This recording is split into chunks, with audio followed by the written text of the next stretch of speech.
Good evening and welcome to this session of the live virtual coaching classes organized by the Board of Studies of the ICAI. Nice to see all my good students here and happy Lohari to all of you today. Good. And in advance, I think Lohari is tomorrow. So thank you very much. And Alok, thank you very much.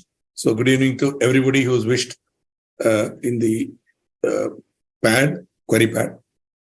Okay, just for the record, I have uploaded the incorporation PPT and also I have uploaded two sets of assignments, A1 and A2. So do go through it. Fairly simple questions. I'm sure you get the answers fast, but I will also discuss it during any of my sessions, in coming sessions, along with possibly some exam questions also, if any. But I will do it. Definitely will do that, but not today.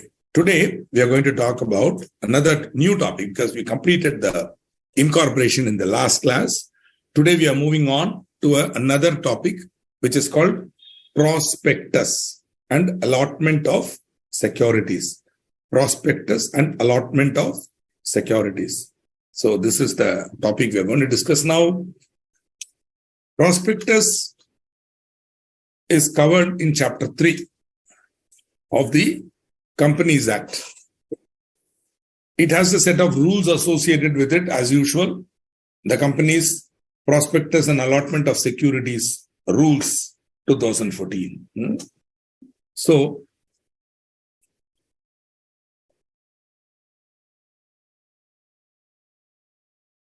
this chapter has a peculiarity in as much as it is divided into two parts. Part 1 deals with sections 23 to 41. 23 to 41. 41 is not there, but 23 to 41 is in part 1. 41 is not in your syllabus. But 23 to 40 is there, we will cover that. Part 2 has only one section. Part 1 deals with public offer. That is, when a company makes us an offer of securities to the public.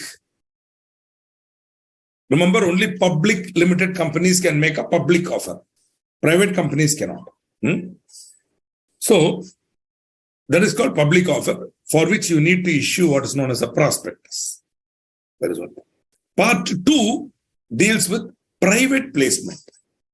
Private placement, meaning instead of going to the public, personalized letters are sent to known people through contacts. Money is raised for the company. This can be done by both public and private companies. Both private as well as public companies can go for private placement, so long as the private company does not violate its number of members rule, 200. It should not go above that. Subject to that, private placement is also possible for private companies. Public companies which are unlisted can also go for private placement of securities. That is covered in that single section 42 in part 2. Right? This is the structure of this chapter. When a company wants to raise money by issue of securities, securities is a wide term which we will see in the next slide. Definition of securities. When they want to issue securities, there are many methods in which they can do that. For a public company, there are many routes. One is going to the public by issuing a prospectus and making a public offer. Such an offer could be an IPO, meaning initial public offer. Initial public offer. First time when a company is going to the public, issuing a prospectus, it is called initial public offer. Then you have further public offer, FPO, further public offer. Thereafter, whenever they go for an offer of securities through prospectus, it is called FPO. In fact, once an IPO is made and the shares are listed on a recognized stock exchange, such a company, as you know, would be called a listed company. And listed companies come under the purview of SEBI, Securities and Exchange Board of India. So thereafter, if they want to make public offer, etc., they have to comply with SEBI. Also, initial public offer, the format, the disclosure norms, the conditions, everything is governed by SEBI. SEBI has LODR or regulations for public offer, which should be followed by the companies if they want to go for a public. In addition to what we are going to see in this chapter. So this chapter talks about broad principles about public offer, prospectus, etc. The format of the prospectus is given here, but issue of prospectus, etc., is controlled by SEBI. Right? So later on, when you come to final, you will study about SEBI and how SEBI controls this. You will also have to know the regulations and all that. Okay. Another method, as you know, is private placement. Then any company may want to go for an issue of shares to shareholders. Before they make an allotment to other third parties, they should first offer that further issue of shares to the existing shareholders in proportion to their current shareholding. This is called rights issue, which we will be seeing in share capital, and later, when we come to share capital and debentures, we will see rights issue. Similarly, if the company has surplus reserves, they want to convert it into permanent capital, because if it is in reserves and surplus, it can be issued as dividend. So suppose the company wants to convert it into permanent capital and issue shares to its shareholders, they can make what is known as a bonus issue. In bonus issue, the accumulated profits of the company are converted into shares, right? Simply by one journal entry, that's all. Debit reserves, general reserve to share capital. Over. Private company has only three methods. It cannot go for public issue. Public offer, not possible. Private placement, yes, possible. Rights issue can be done, and bonus issue can be done. Definition of securities. Section 2, subsection 81 refers you to Section 2H of the Securities Contracts Regulation Act. The term security is inclusively defined, meaning they do not say security means. They say security includes, and they give a list of items that is included. Okay, it's a long list. Let us see.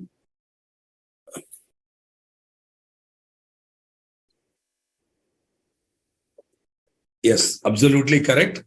Bonus share means reduction in the reserves and surplus and increase in the paid up share capital.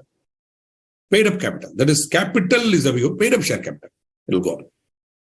See, that is relevant more for listed companies and all, but even unlisted companies can issue bonus shares.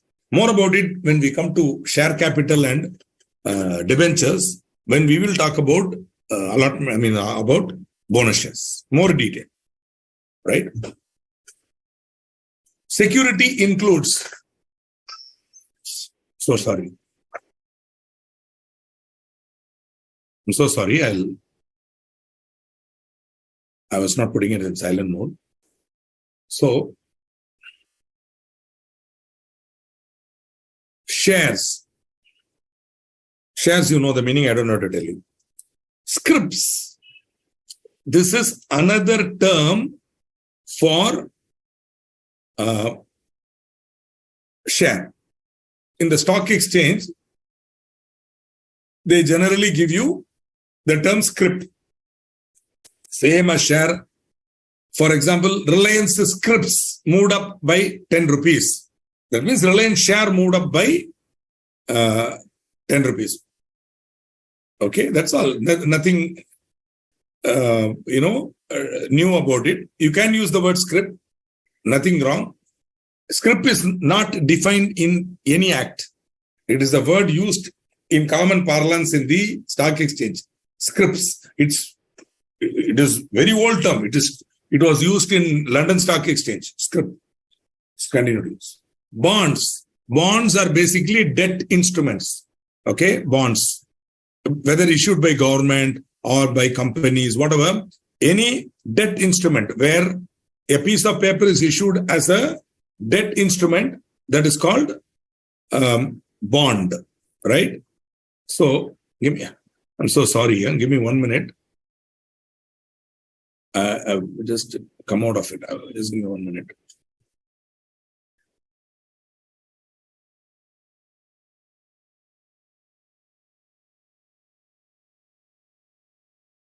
Yeah.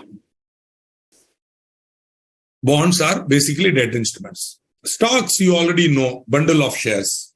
Debentures, when a company issues bonds carrying interest, repayable or redeemable within a certain period, it is called debenture. More about it when we come to share capital and debentures. Then debenture stock, which is nothing but when about 100 debentures are combined to make one stock, again for easy trading purpose. Just like we have stocks for shares, we have debenture stock for debentures. Again, more for ease of trading, that's all. Or other marketable securities. So any security which can be bought and sold on a exchange in a market, it's called marketable security. It's a wide definition. Then you have derivatives, where based on these underlying securities, you have contracts for buying or selling them at a future date at a predetermined price. I'm giving you a very simple definition of derivative. It is a complicated topic. I'm sure you've studied it in detail. I'm sure Aslam will confirm it, that in detail you have studied it in finance topic or in accounting or wherever. In detail you have studied it. There is nothing but a contract to purchase or sell the underlying asset at a future date, at a fixed price. Units of collective investment scheme. For example, when many people come together and put money, and then that is invested in a set of securities, it is a collective investment scheme. Okay, it's a product. For example, I have invested some money in a product which invests in 25 shares now. So that's called a collective investment scheme. It is approved by SEBI. It's different from a mutual fund. See, the collective investment schemes are mostly close-ended schemes. That is, those schemes, they don't issue units. You invest in it and then you keep it invested till the period is over. Then you get the money back with the return. That is called collective investment scheme. Whereas in a mutual fund, similar, it's more broad-based and the entry amount is far lower. For example, you can start a mutual fund with 1,000 rupees. You can start a systematic investment plan with 500 rupees per month. Maybe I'm wrong. Don't correct me. You can start it with a small amount. That is the message I'm communicating. So if you have more accurate information, please share it, but I may be wrong. But generally, you can start investing in mutual fund with a very low amount. Whereas in collective investment schemes, you have to pay higher amount. You have to pay a higher amount. Security receipt under the Surface Act. See, these are all very complex contexts, but then we have to explain this. See, you are in Surface is there in your, I think it is there in final, or they removed it, I don't know. Maybe they removed it from the syllabus. Basically, when the bank has an NPA, non-performing asset, you see, they have collateralized security, right? They have a collateralized security. That collateralized security is a debt on which there is a secured on an asset. Now, what they will do is, suppose the bank is having 50 mortgage loans. They will collect all the mortgage loans together, bundle them, and sell them to a securitization company. That securitization company will calculate the future interest received from these loans and then value this based on a suitably risk-adjusted rate of return and then give them a present value and they will value it and they'll give that to them. And then they'll take those loans. Thereafter, the bank will have money. It will get some money. Bank will proceed with lending further and all. The securitization company will get that bundle of loans. That bundle, they will take it and divide it into security receipts. And anybody who wants to invest it for a rate of return, they can buy that security receipt, which will be traded in a stock exchange. It's a very powerful instrument. It is very, very powerful in US. In fact, if you have seen the movie, The Big Short, if you've seen that movie, you'll know. They take junk, or shall we say, subprime mortgages, and they converted it into security receipts. And those security receipts were traded. Based on that security receipt, derivatives are issued, etc., etc. So all this is possible. It's all more linked to finance. A definition of security. I know this is a way out of the topic we are supposed to discuss. Since we are here, I thought I could share some data with you. Yeah. So, reference of Surface Act given in chapter Audit of Banks. Yeah, in Audit of Banks, maybe you'll study, because Surface Act will come when there is a non-performing asset. When there is an NPA, only then the Surface Act gives the power to the bank to take over that asset. Because of the Surface Act, today, collateralized debts are safe. Because suppose a person is mortgaging and taking money from the bank, even if the fellow does not pay, either the bank or the securitization company can simply enter the premises and sell it under section 13 of the Surface Act. Maybe that is the reference you are having. So it becomes very, very important. So you see, these are all, I'll tell you, the fact that we are even discussing this today means India's financial markets have become matured. This shows the maturity of our financial markets, that we are having such complex products available in our market. That's what I'm saying. It is there, it is not there, not a problem. Okay, if it is there, I'm happy. If it is not there, I'm even happier. Okay. Yeah.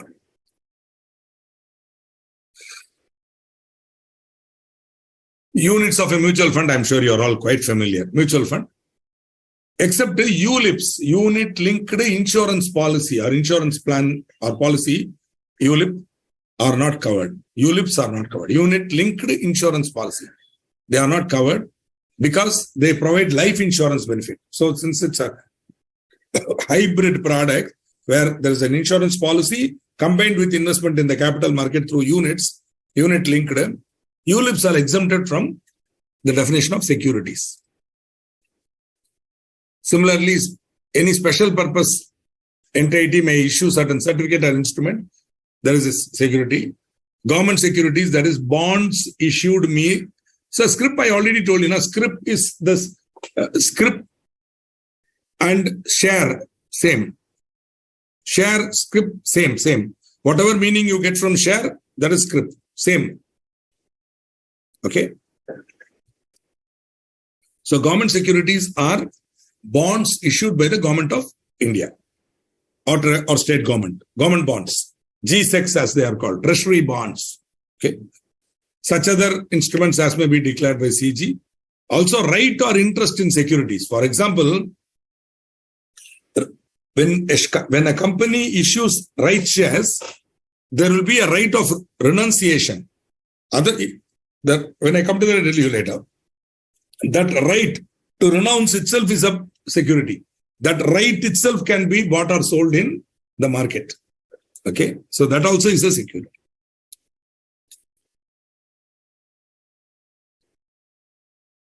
How private company complies if they have exact 200 members and they make right issue, but member has renounced the right to someone else, then they cannot comply. They cannot. That's all, as simple as that. Okay, it's a good point you are making. Suppose the members announce, they cannot comply. Okay, they'll be non-compliant. Their number will go above 200. What to do? So your question is very nicely asked. That is, they have to make allotment of right shares. But if they do that, and if the members renounce, that is, they reach the exact number, 200 or so, or 99, 198. So if even 4 no, it will go beyond 200. Then they'll be violating. So before going for the rights issue, they have to better convert to a public company and then only go for rights issue. Or there is a facility in that section for passing a special resolution and avoiding special rights issue itself. They should avoid the rights issue. Even then, if they allot shares to somebody else, that will go beyond 200. So, practical point in your question. See, you are asking a theoretical question. Whereas practically, if they come to me as my client, you know what I will tell them? Idiots, you cannot be a private company, you become a public company. That's all. Your need for finance is going up. You can no longer be a private company. Therefore, your number of members will one time or the other go beyond 200. So instead of playing this number game, You become a public company, then go for rights issue, public issue, whatever you want to do. This is the practical advice I'll give them. Instead of advising them on how to comply, I will say the best way to comply is increase. You go beyond 200, become a public company. That is a practical, professional answer we will give to the person. Instead of giving them dilemma like this. See, your membership will go above 200. The law says you have to make a rights issue. What will you do now? Like that, if you ask them, that is not professional. Whereas you should say, if you want to make this issue, you have to make a further offer to the existing shareholders. In case they renounce, your number will go above 200. Then you will violate the norm for a private company. You will anyway cease to be a private company. Therefore, you yourself voluntarily convert yourself into a public company. Then go for the rights issue. Are you able to understand the answer I'm giving, Mr. Abdul? Start thinking like this, professionally, rather than like a student. Start thinking like a professional. How to give solution? Security does not include ULIP, which provides combined minimum risk. Okay, you are making a statement. Thank you. If you ask a question, I will answer it. Moving on to prospectus. The term prospectus is defined in section 2, subsection 70. Definition. As usual, under the Companies Act, they will never give a definition. See the definition. Any document issued or described as such. That is, when a document is issued, stating that it is a prospectus, it is a prospectus. So any document which is issued or described as such, it includes red herring prospectus. Hey, kya hai? What is red herring prospectus? I will tell you. Right now, no. It includes red herring prospectus, which is described and thing in section 32. It includes shelf prospectus. What is that? Now we come to a kind of descriptive definition. It includes any notice, circular, advertisement, or other document inviting offer from public. Friends, the wordings are very important. Inviting offer from public. Why is this wording very important? Can anybody tell me? Why have they not said making an offer to the public? Why they are saying inviting an offer from the public for subscription of shares in the company? I'll give you I'll give some time. Now I'm asking you a question which is based on your knowledge that you got in foundation. Why it says inviting offer from public? Why can I not say making a public offer of securities? Any answers? I'm willing to wait. I'll come back and I'll explain it, but just want you to note inviting offer for it. So if the company issues any notice, circular, advertisement, inviting an offer from public, that will be a prospectus. Which means the minute you say you're inviting an offer from public, the prospectus should be in the format given. There is a specific legal format. In that format only you should issue the prospectus.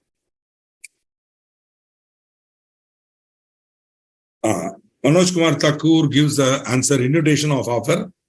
Nice, but can you be a little more elaborate?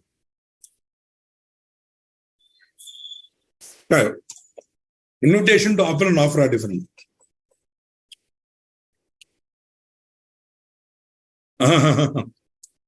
They are inviting, not offering. Offering means to hold. Shareholders inviting is no.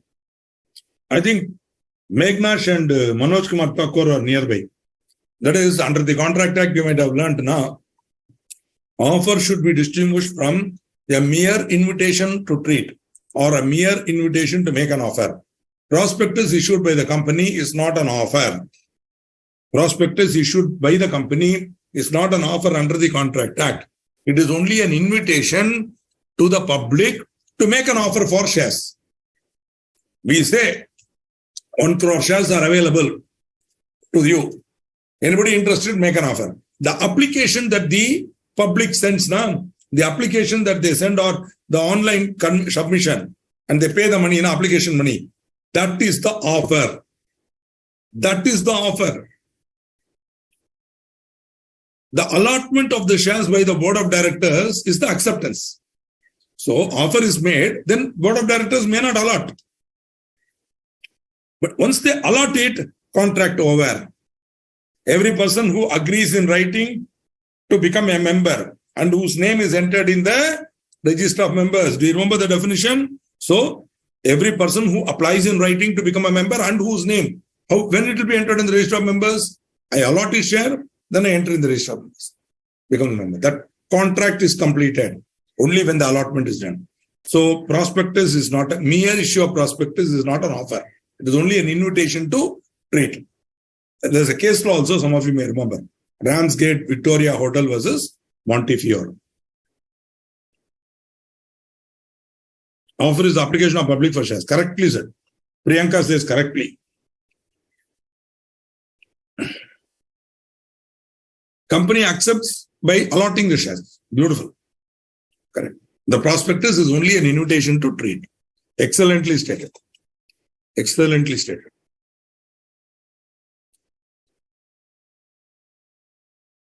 Now, certain points to be noted with respect to prospectus. The date indicated on the prospectus is deemed to be the date of the prospectus. Just like, the company is deemed to be, or company is incorporated from the date mentioned in the certificate of incorporation. Similarly, the prospectus is deemed, the date indicated on the prospectus is deemed to be the date of the prospectus. Very, very important, because you cannot issue the prospectus unless a copy has been filed with the registrar for registration. So, first step in prospectus, you cannot issue to the public. You have to go to the registrar and get it registered. Prospectus to be signed by every person named therein as director or proposed director. Now, for the first time, you are hearing the word proposed director, meaning a person who is not yet a director, we have not appointed the director, future we'll appoint, but his name has been mentioned in the prospectus as a proposed director. Then that proposed director also should sign. Every person named therein as a director or proposed director. Consent has to be obtained. Later on, we'll see that. They should give their consent. And they should not withdraw the consent. Registrar not to register unless all complaints are over and all persons named in prospectus have filed their consent in writing.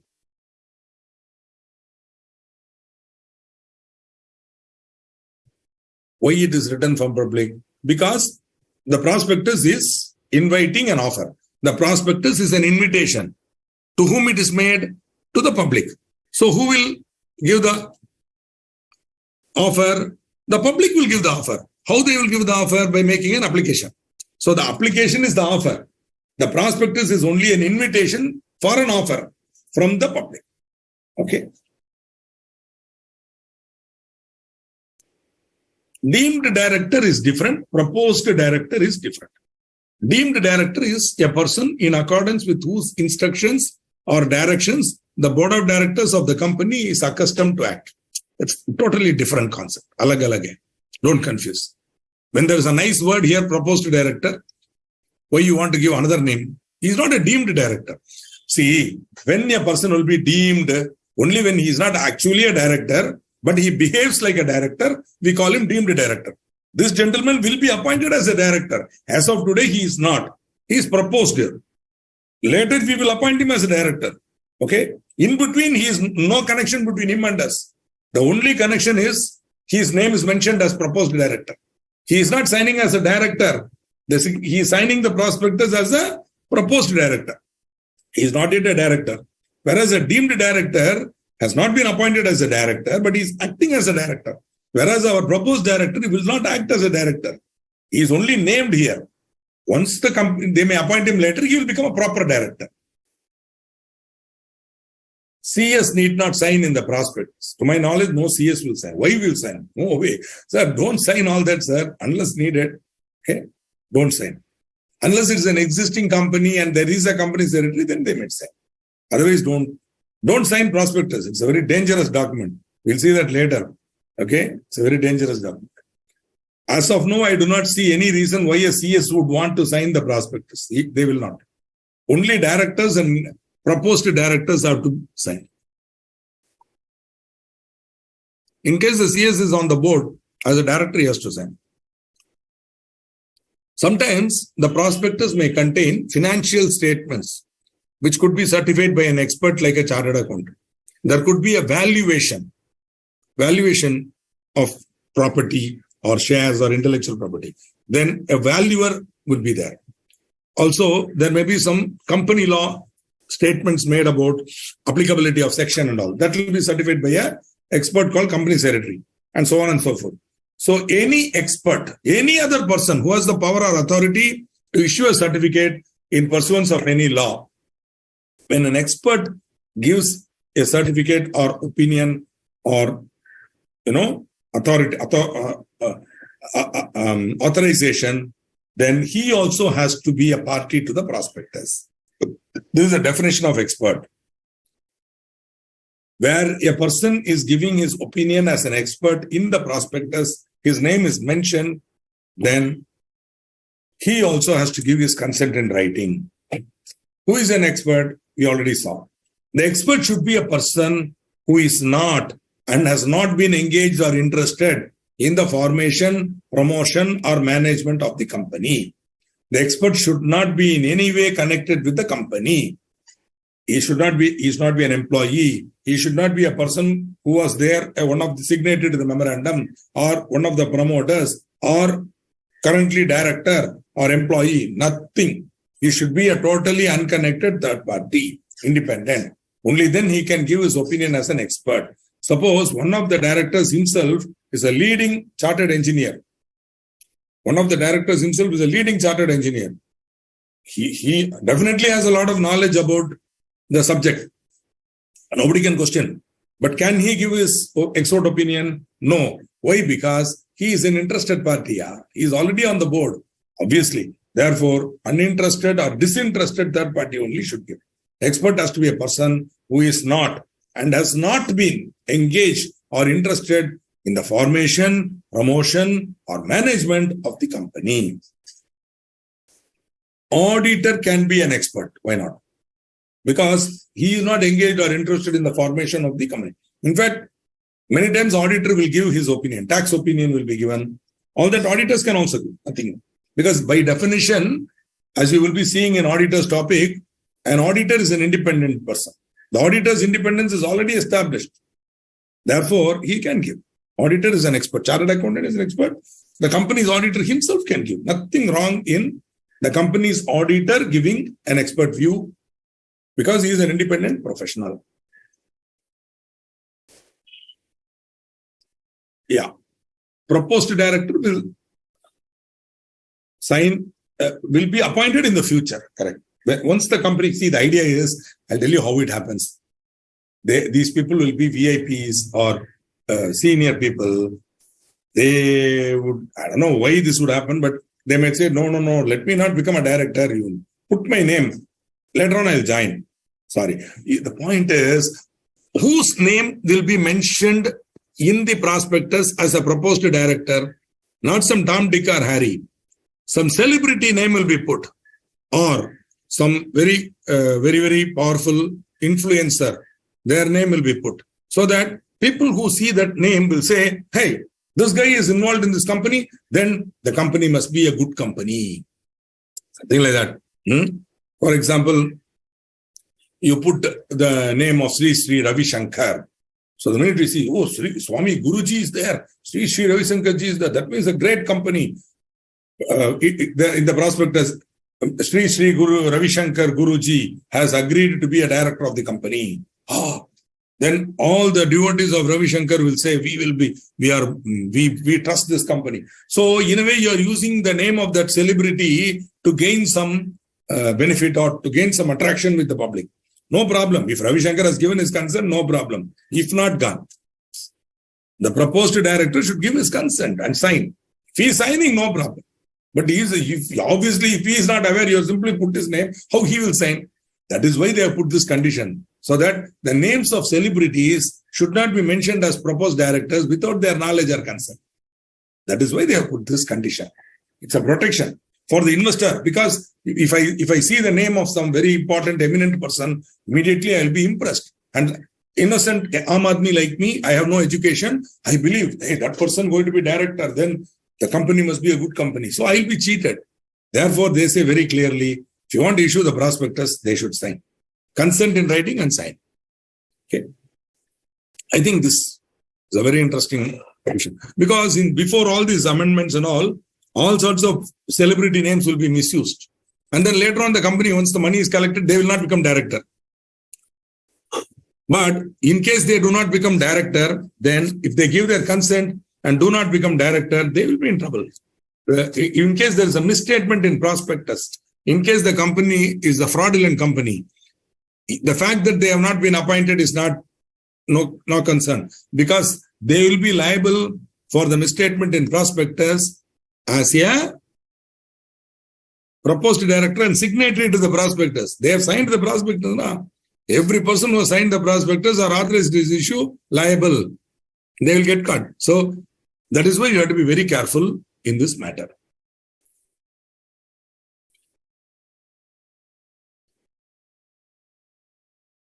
We'll come to that point. See, if proposed director is fired, how can a proposed director be fired? Proposed director may refuse to be a director, may say, what he should do now, he has given his consent, no. He has to withdraw that consent in writing. He gave his consent in writing now, he has to withdraw that consent.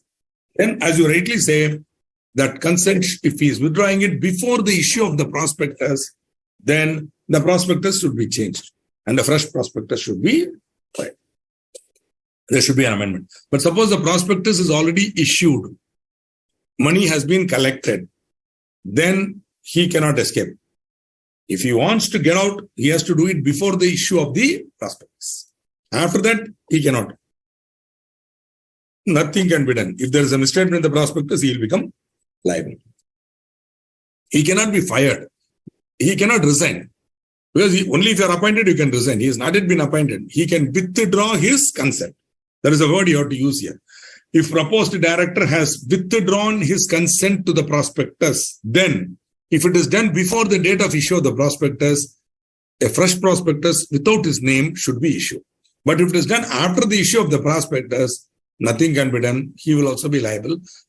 Then he has to prove his case before the court on complaint. He should try to show, I came to know about it only late. By then prospectus is issued. I gave, kindly do something like that. But before issue, if he has withdrawn the consent, nothing can happen to him because the prospectus was issued without his knowledge or consent, without his consent. Okay? He withdrew his consent now. So this is, later on when you come to misstatement in prospectus, this will become relevant. So expert should give his consent in writing, and the expert should not withdraw the consent until delivery of prospectus for registration. Please note it. For the expert, they are very clearly telling, he can withdraw his consent only until the delivery of prospectus for registration. Once the prospectus is delivered for registration, that's it. Withdrawal is of no use to him. He will be the expert who has given his view. Okay. Now some important points. Section 26 deals with prospectus in detail. First point is prospectus should be dated and should be signed. The prospectus shall state information and set out reports as specified by SEBI. Right? SEBI has given elaborate rules on disclosure norms. Exact point size, how it should be printed and all. Because suppose the SEBI control is not there on prospectus, what our friends will do? They will issue colorful brochures with attractive women in the cover. And they will say, our company is the best company. Dubakur Limited is one of the best. Kindly invest in Dubakur Limited if you want to make more money. All nonsense they will put. Whereas SEBI has given clear control on what they can state. Any statement made in the prospectus should be supported by facts, document. Everyone should be annotated. The SEBI officials will go through the prospectus with a fine-tooth comb and they will ask 100 questions. How you are making this statement? You are saying that you are having the mine. You are saying the mine will give tonnage. What is the proof? Show us. Everything will be supported by, in fact, more than SEBI, the person who has to do this is a person called merchant banker. There's a fellow called a merchant banker who will be called the advisor to the issue. He is like the sponsor. He is the person who is to be, who is going to take this company to the public, get it listed. So his contract, his deliverable is, he will start at one point, he will advise the company, help them to prepare the prospectus, get the prospectus vetted by SEBI, get it approved by the registrar, issue the prospectus, get public subscription for the shares by making roadshow and all, make the success, make the issue oversubscribed, and get the shares listed in the stock exchange. This is the contract. This is the complete deliverable for payment to the merchant banker. This merchant banker has a lot of responsibility because once he takes over the activity now, he will be mentioned as the advisor to the issue, manager or advisor to the issue. Any misstatement process, he is also responsible. Not only that, under SEBI also he will be fined for supporting a company to give false statement and collecting money from the public. So the merchant banker will do extreme due diligence. They will do extreme due diligence. They will hire a multinational firm like Ernst & Young or KPMG, and then they will get into the accounts and data, legal, all the scrutiny will be done. Every orifice in that company will be completely seen, and light will be shown, and they will see what is happening, everything. They'll make a due diligence, and the due diligence report will be submitted to the merchant banker. So any negative stated have to be rectified. Only then the merchant banker will give his consent. Only then the matter can even go to SEBI. So that is why I'm giving you a very practical inputs, not in the institute material, more for your general knowledge about how this is happening. Okay, so yeah, instead of using the word mediator, yeah, mediator is a good word. More than that, he is much more than the mediator. He will advisor, supporter, everything. In fact, he agrees to ensure that the public issue will be a resounding success. He will be paid fees, not based on time, but based on a certain value, percentage of the issue size. So that will be negotiated. Okay. What if expert was BOD in past? What is that? BOD in past. Jasprit ji, can you explain what is the meaning of BOD? What if expert was BOD in past? What is that? Not able to understand that word. Maybe my inability. Kindly help me. I'll come to that. Also, the prospectus shall contain declaration as to comply with the Companies Act and statement as to nothing in contradiction to SCR and SEBI. What is SCR? SCR is another law dealing with stock exchanges and listing agreement. Securities, Contracts, Regulation Act. Securities, Contracts, Regulation Act. SCR. It was in your final syllabus, now removed. SEBI is very much in your final syllabus, even now. SCR was in your final syllabus, now removed. Okay? Now removed. Because it is felt that maybe they will have it in a specialization topic, but not in the core topic of law. Okay? So, SCRA, I'm sure one of you will immediately confirm what I'm saying, but whatever it is, Securities Contract Regulation Act was in your syllabus, now not in the main law syllabus. Maybe it survives in capital market or some other topic, any elective topic, but not. See. Oh, BOD is Board of Directors. Okay. What if expert was in the Board of Directors in the past?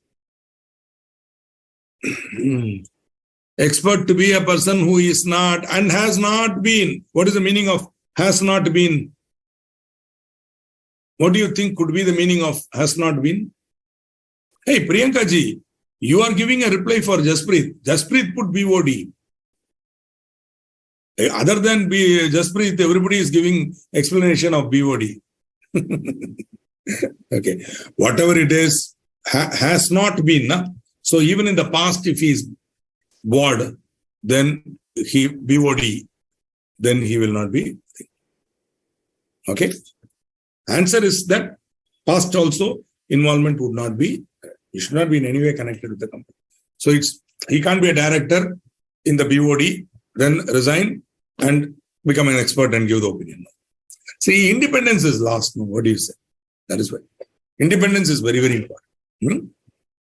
In fact, the merchant banker also should give a declaration that no employee of the company, I mean, there should be no connection between the two. Past like that. They should also give like an auditor, chartered accountant. Now we should. There is no director. There should not be a guy who is in the merchant banking company who is a director of this company. Nothing. No connection. Not be. Correct. Why you are thinking? You are absolutely correct. Don't think. You are correct. We have also to comply with 100%. You have to comply with LODR also. Okay, listing obligation and disclosure requirement norms, regulations. Correct. Disclosure regulations. The SEBI LODR. You have to comply with 100%. You are absolutely correct in your thinking.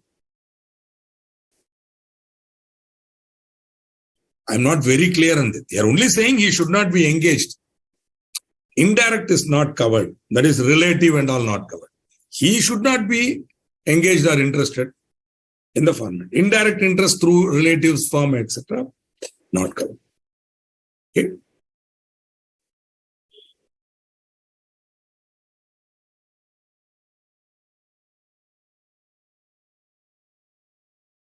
I don't think this contemplates indirect interest. Expert to be a person who is not. Nowhere they say directly or indirectly. So, indirectly is not included. Beautiful. So in fact, there is a close link between prospectus and SEBI. Okay, this topic and SEBI topic. What you are now studying is the basic company law part of the topic. But if you want to become an investment banker, or if you want to be in the compliance side of investment banking, because investment banking is different. That's a cutting edge finance activity where your knowledge of law is not required. In fact, this entire area, the legal knowledge, you really don't have to have, because this is the 100% domain expertise of a group of people called company secretary. They are the domain expert. They are the domain experts. But doesn't mean that we don't have chartered accountants or domain experts. Okay, you can also be. But to become a domain expert in this area, you should be thorough with LODR and with SEBI regulations, SEBI guidelines. You should be thorough with it. Not only in terms of the theory, but in terms of the practice. Okay, that is the level at which you should. That if you want to specialize in that, yes, you want to become an investment banker, then you can do that, and you can become a specialist. Right? Sir, in front, you only, I can say, think, no. I was just joking. You can say, why not? You are absolutely correct. LODR, no, Mr. Pandey, don't be like this. Okay? You can use anything, any word you want. What?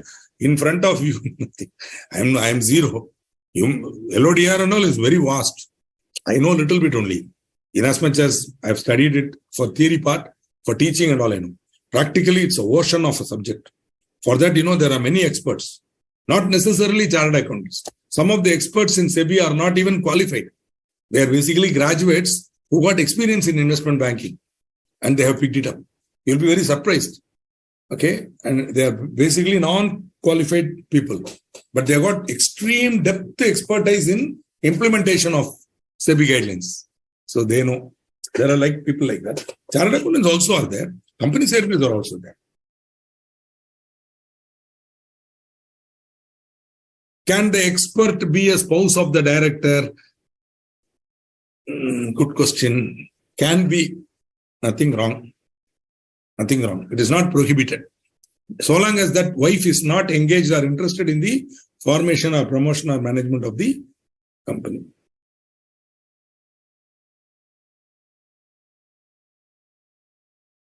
Good point, but if you're going to define yourself that way, then it will be very difficult. There are some expertise areas. Is a good point Abdul is making. If client comes to us and asks us about advice, then we need to give him. See, that much basic knowledge institute syllabus is giving you. For example, once you clear your final exam, you will have that much expert knowledge to advise your client as to what is the basic requirement for getting himself listed. Are you able to understand? That much knowledge you will have. Okay, that much knowledge you will have.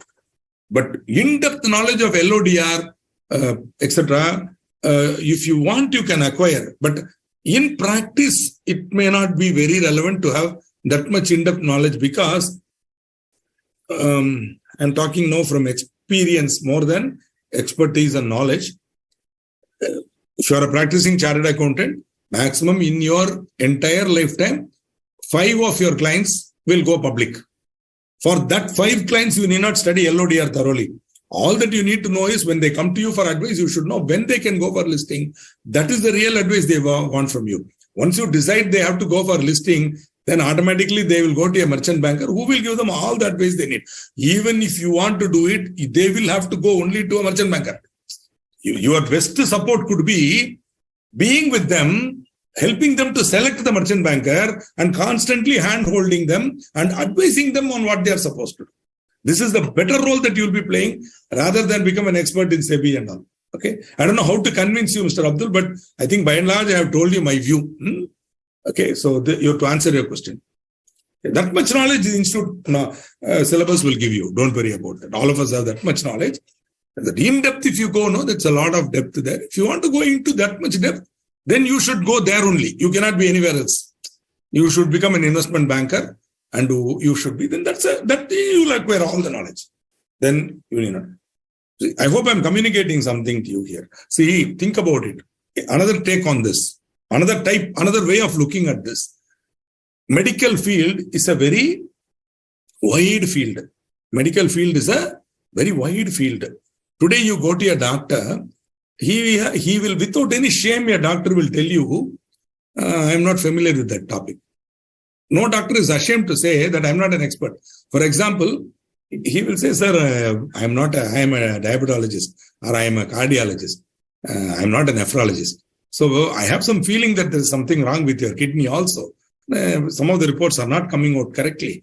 With my basic knowledge, I'm able to say that kidney is not all right. But exactly what is the problem, what to do, how to treat it and all that. Better, I can prescribe a couple of medicines, but better not. You go to a nephrologist for a special consultation. Nothing wrong. If the medical profession can have specialization like that, I think there's no shame in telling a client that you don't know. You can always say there is an expert for this. I will guide you to him or I will take you to him. You talk to him. I will be with you. Like nothing wrong. If the medical profession can do this, why we can't? We can. Nothing. No shame in that. The way you have worded that question, he will not think like that. How we would have become CA? You can become, we know much more than him, but some depth level we may not. That's all I'm trying to say. That much depth, if he wants input, then we have to go to him. Whether I am ready to go for listing, if he asks you, that much knowledge you will have after you pass the final examination. The basic criteria you will have. What is promoter's contribution, etc. All that you will have. Okay. Similarly, takeover bid, all that you will have knowledge. You would have studied all that. Beyond that, you need not go. Okay. Sometimes another view, Shivlani, Alok, you don't have to learn itself is another view I'm telling. Too much. See, for the exam purpose, you should have a broad-based knowledge of all the subjects. Once you start your life, you cannot be an expert in everything. You have to choose and you have to decide this areas I will have expertise, otherwise I will not have expertise. For example, see, I'm telling this frankly, I'm not revealing any weakness when I'm telling it. See, the fact that a 57-year-old chartered accountant can say this, it should show the confidence I'm having. I am not an expert in GST. Please note, I am not an expert in GST. Okay, immediately you should not conclude. Sir, how without knowing GST you have passed the exam, sir? You know what? When I wrote the exam, there was no GST. When I wrote the exam in 1987, okay, here we go. When I wrote the exam in 1987, there was no paper called indirect taxation. Can you imagine? The institute syllabus did not have indirect taxation as a paper, sir. Does it mean that at that time there was no indirect tax in the country? It was there. You had local GST was there, like state GSTs were there, TN GST, Maharashtra GST, like that. General sales, it was called general sales tax, not goods and service tax. General sales tax. Tamil Nadu General Sales Tax Act was there. CST, Central Sales Tax was there. Excise duty was there. Customs was there. No service tax. At that time, no service tax at all. Service tax is yet to come. That was when I cleared the examination. After that, the law has made a sea change. When I wrote the exam, I did not study indirect tax. But I'm a chartered accountant. In fact, this is something you will have to understand. I know, as usual, I'm taking you a little way off the topic, but this is something you will all have to understand. You know, my institute or your institute, our institute, does not teach us subjects. She teaches how to study. If you don't understand, I'll repeat it. My institute did not teach me any subjects. She taught me how to study, which means I am a continuous learner. Whenever something is relevant for me, I will learn it. But at all the time, I will not put everything in my brain and waste my brain capacity. I know how to study. I know how to get the knowledge in matter of half an hour, 1 hour reading. I'll get the essence of what it is and go on. This is the skill you need to develop going forward. Maybe at the intermediate level also, it may not be so relevant. When you come to final, if you are not able to do this, you will be bogged down by the details and you will be wasting your time. Whereas all you need to do is to cut across, come to the point. What is the topic? What is the essence core? That's all. Move on with it. Okay, because your knowledge is of no use to a client if it does not give him a solution. Okay. I wrote the exam without indirect tax. Does it mean that I cannot? I will learn. On the road, I learned. when a client came to me for a CSD advice, I picked up the CSD Act and I learned. That's all. Can I tell the client, reverse of Abdul's question, can I tell the client, sir, it was not in my syllabus like that? I cannot, yeah. But when I joined Pricewaterhouse, the second audit that I did was T Estates. I had to go to T Estates. Their audit program, third item in the audit program, verify the excise records and ensure that everything is in order. What excise? I never studied excise. I don't know what is RG23. I don't know what is RG12. It was there at that time. RG1, nothing. One night, I went back to the guest house in the estate. Luckily, the guy had a book on excise duty for tea industry. I took it with me. I studied overnight. For 4 hours, I studied. Starting from 8:30 in the night till 12:31, I studied. I made notes. And I came back next day. I'm an expert in excise duty for tea industry. I'm not boasting. I'm saying this is how a chartered accountant should learn how to study. Okay. And we have to learn on our own.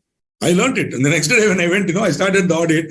Then I started asking him questions that he himself was shocked because he knows he knows I have not studied. I don't know. He was expecting that I will come to the finance manager was expecting that I will come to him and ask him to give me some inputs on this. And he was willing to, but he was still thinking, hey, this fellow does not know T estate excise, how he will come and audit. Let us see. Anyway, young chartered accountant, he will come to me and ask me for some inputs and knowledge. He was a nice gentleman. I became a good friend. But I didn't ask him for it. I said, gee, I want this document, this document. Oh, you know it. Yes, sir, please kindly give me the treasury challenge, kindly give me the RT12, kindly give me the GL. Let's see if the GL is tallying with the RT12.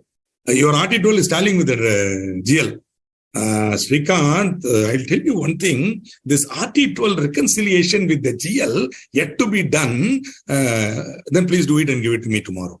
See, are you able to understand? If you are an auditor, you need to be ahead and you need to quickly learn. I know maybe I'm giving you inputs that may not be interesting or input, but think about it. Okay. So I want you to develop this ability to learn. Okay. What is in syllabus? What is not? Many people are asking me, sir, if the syllabus is changing, what to do? Sir, like that. Learn again. What is there? I'm telling you, certain topics were not in the syllabus. We are learning. Okay, what is there? Yeah, nothing will happen. Okay, it's all knowledge. Acquire it. It's all. If you already acquired it, forget it. See, there is so much knowledge that I have acquired in the past, which is not relevant now. There was one whole topic called fringe benefit tax. That was there only for 4.5 years. But for that 4.5 years, I studied that FBT in and out, and I made money out of it. Big multinational companies who are not willing to pay multinational firm fees, I became the advisor for FBT. Because they got multinational firm level knowledge for definitely less than premium rate. And so they were more than happy to talk to a man who was articulate enough to make them understand FBT and help them to implement FBT in their businesses, so long as it was there. I learned it on the go. No syllabus, nothing.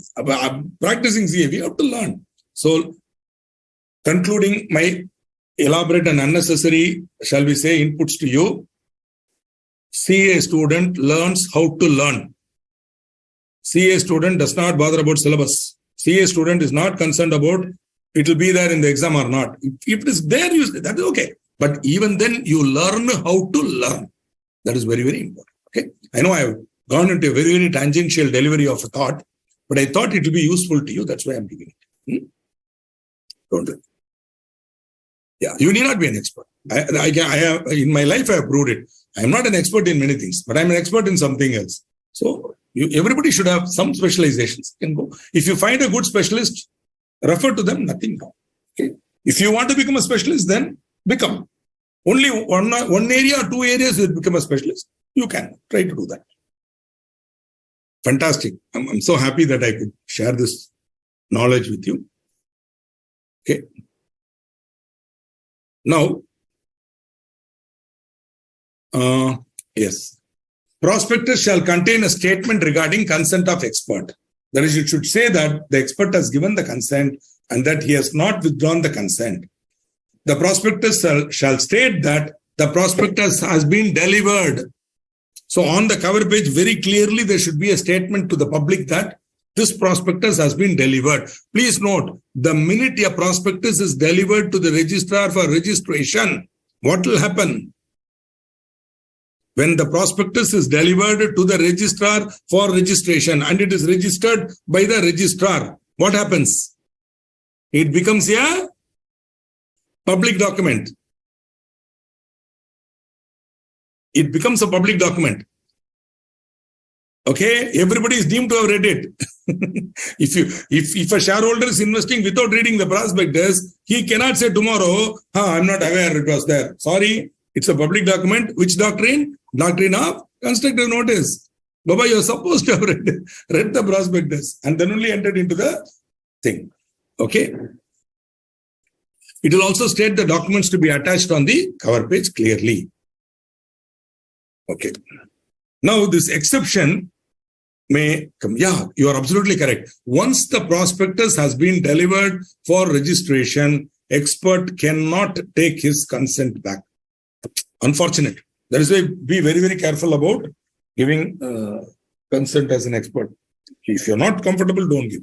Can't withdraw it later on.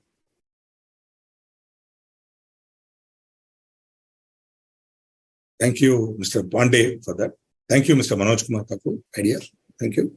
Now, these two exceptions are really bugging exceptions. I will do my best to explain them to you. Still, I'm sure one or two of you may find it a little difficult. Let us see.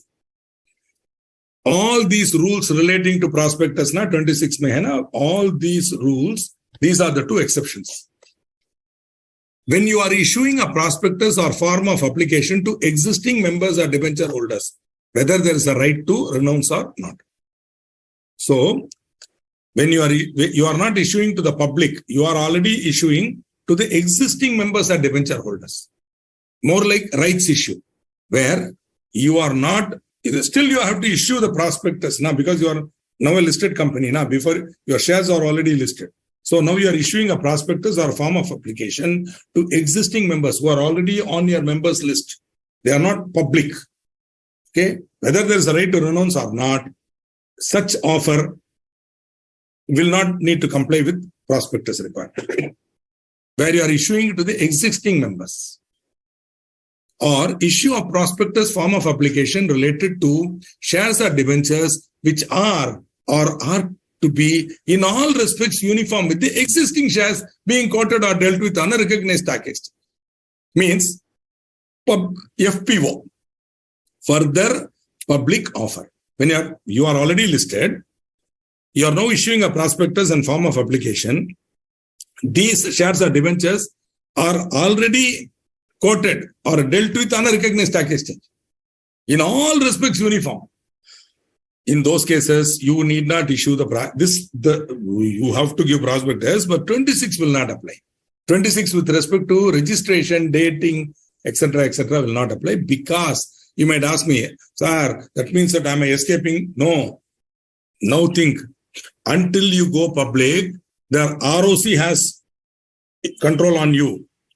Now, once you are listed, your shares are quoted on a stock exchange. SEBI is having control over you. He is the ultimate boss. He is going to sit and monitor you every day and day. He is going to monitor you. If your board in your board of directors meeting, one of the directors is sneezing, you have to inform to the SEBI. There are some. Plus, once you get yourself listed and your shares are quoted, one more fellow will be closely monitoring you. You know who?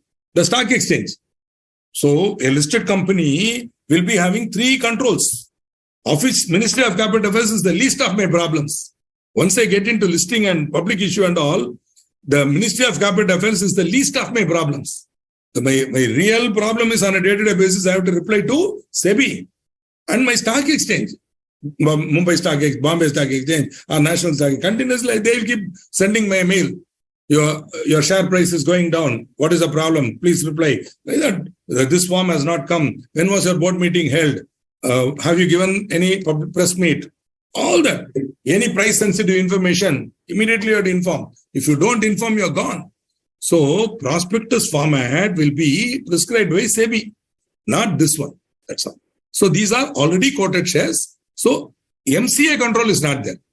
But that control will now be exercised by SEBI. That is why the MCA is saying you do whatever you want. Yeah. You have gone to the bigger, from high school, you have gone to college now. So let the college principal take care of you. I will let you go. That's why they have accepted it. Okay. I have explained these 2 exceptions to the best of my knowledge and ability. If you have any doubts still, kindly, if you want, there are sometimes I have had students giving me feeling that this is not clear. That's why I'm spending a little more time trying to understand. Okay, 1 second. Sorry, I have to.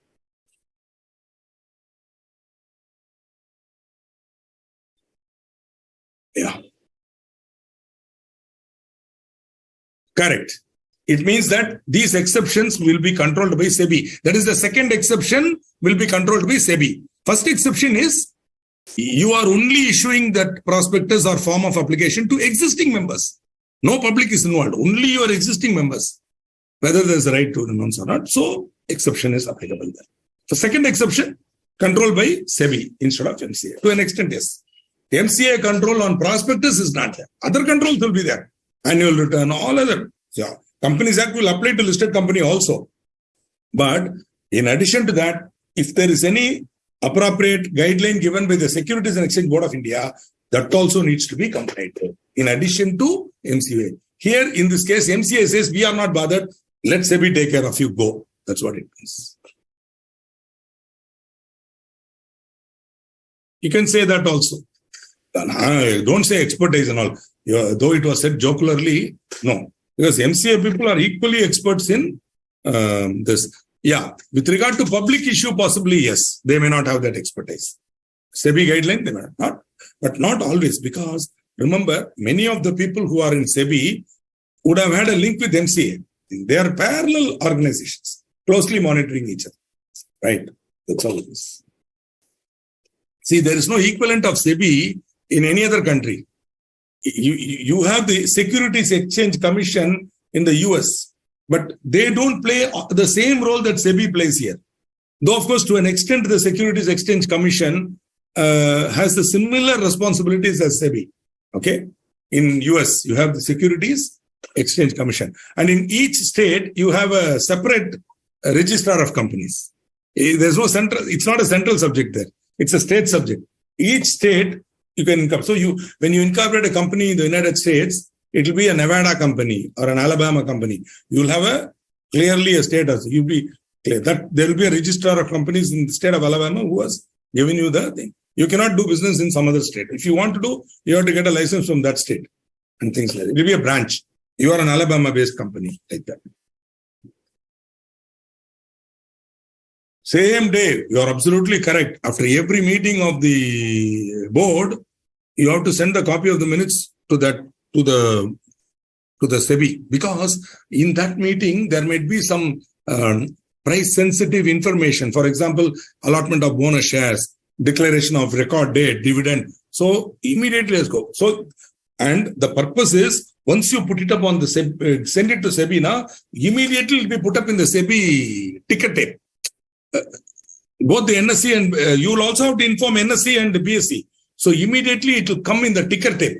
Ticker tape means when you go to the SEBI website or NSE website, you will find news is continuously moving, scrolling, where whenever a company information comes now, it will put into the SEBI ticker tape or in the NSE ticker tape.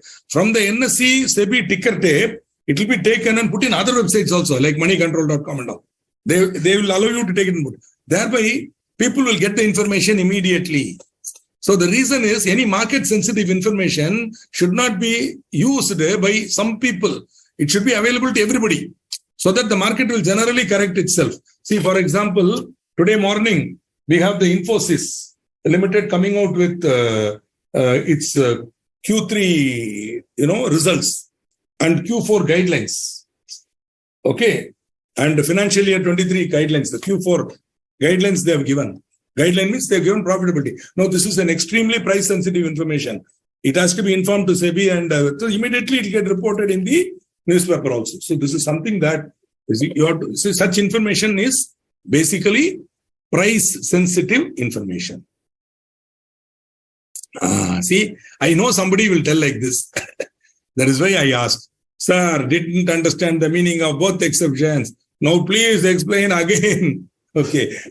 I was waiting for this type of a comment. But Vedant Ji Vora, are you listening? One more time I will tell. Okay. If you don't understand, chalo. And you listen to me, I will use simple English, try to explain. First exception, prospectus is issued to the existing. That means those people who are now my members and debenture holders. Okay. There may be a right to renounce or not. Don't worry about that. What is right to renounce and all. Basically, the shares or debentures are being offered to the people who are currently my shareholders as a rights offer or something like that. Then no need to, you can still issue a prospectus inviting them and all, but it need not comply with the section 26 exception. Second, you are already a listed company. These shares are already quoted on a recognized stock exchange. You are issuing shares which are similar to them, all respects uniform with them. In those cases, that prospectus need not comply with section 26. There's an exception to section 26 and it can go. Because that is what we were having an elaborate discussion. Because you are a listed company, SEBI will be controlling you. Therefore, there is no need for you to comply with this section 26. That is why these two are exceptions. This is the best way I can explain this. Still, if you have not understood it, my fault. What to do? But I cannot explain one more time. Can deemed director sign? Sir, you have not understood the concept of deemed director itself. Yeah. I think you have not understood the concept of deemed director. See, there is a person. He is a well-known politician. He doesn't want his name to come in the board of directors list. Because then people will know that he is involved in this company. But what he is doing is, thank you, Alok. What this fellow is doing is, he is having some dummies. His employees or chums or somebody friends within court, people who will obey what he says. Those fellows, he make them director. Then sitting in his house, he will call these two dummies and say, do this, do that. Then the directors will do it. So that fellow is called a deemed director. A person in accordance with whose instructions the directors of the company are accustomed to act. Now tell me, will that fellow want to sign the prospectus? Will that fellow, the deemed director, want to sign the boss? He doesn't want to be seen in the board of director itself. So he will not, his name will not come anywhere. It will not even be mentioned in the prospectus.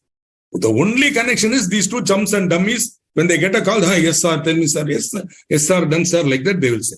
There is a connection. So now that if you have understood what is a deemed director concept, you will realize why whether he can sign the prospectus or not is not a very important question. Even assuming he can sign, he will not sign. He doesn't want his name to come anywhere. Why he will sign? He will not sign.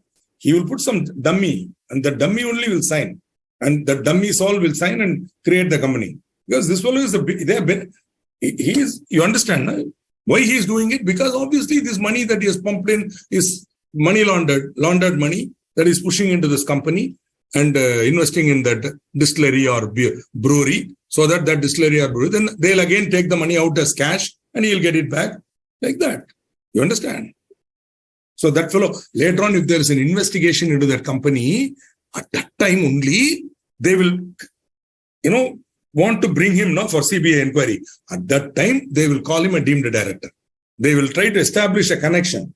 They will take the mobile phones of the dummy fellows. They will search and they will see the name of that fellow and number will be there. Based on that, they will do third degree for these two dummies. Then the two dummies will say confession. We are instructed by so-and-so. That paper will become very important inquiry investigation document. Then based on that, they will get a warrant from the court and visit his house, search, they'll get further evidence. So such a complicated thing to bring the deemed director into the loop itself. You understand? So it's a very complicated thing. Deemed director is not something like, I am a deemed director, can I sign the prospectus like that? He will not even be known who it is. It will be only by rumor that you will know. Proving it is going to be very difficult for you. Okay? So I hope you got. I hope why I am explaining this deemed director to many people. It's not just Rajesh Sahu. Many of you don't know what is deemed director. This deemed director don't think he's like any other normal director. He will never agree that he's a director. He'll keep on saying, I have nothing to do with this company. I have nothing. You will have to bring him so that you can punish him for the offenses committed by the company. You want to bring him in as one of the offenders. That is why you're doing all this. Correct. He's not a director. He's assumed for the purpose of punishing. So nobody will be proud that I'm a deemed director. After all, they don't want their name to be known. Okay, that is the point. See, why I'm giving this elaborate explanation? No, in future, whenever you come across the word deemed director and all, be careful. You can't ask questions like, can the deemed director sign the prospectus? Why will he sign? Please understand, he will not sign. Even if you say, Mr. Deemed Director, please come and sign the prospectus. No. Let the dummy sign. Like that only he will tell. He will not want his name to come anywhere. Either he or his wife, children, nothing will come there. Okay. Please understand this concept from a very matured level. You will understand what I am saying. Yeah, a person who is not a director but acting like a director. Absolutely correct way of putting it. Acting like a director but not a director. Okay, that is why. So prospectus do not bring deemed director. Proposed director is a totally different concept. He is a person named in the prospectus, well-known person, celebrity, not a director now, will become a director later. That is all. Proposed director is different from deemed director. Please do not confuse the two. Correct. Beautiful. We are moving on. Validity of prospectus. The prospectus is valid, okay, for only 90 days. No prospectus shall be valid if it is issued more than 90 days after the date on which a copy thereof is delivered to the registrar.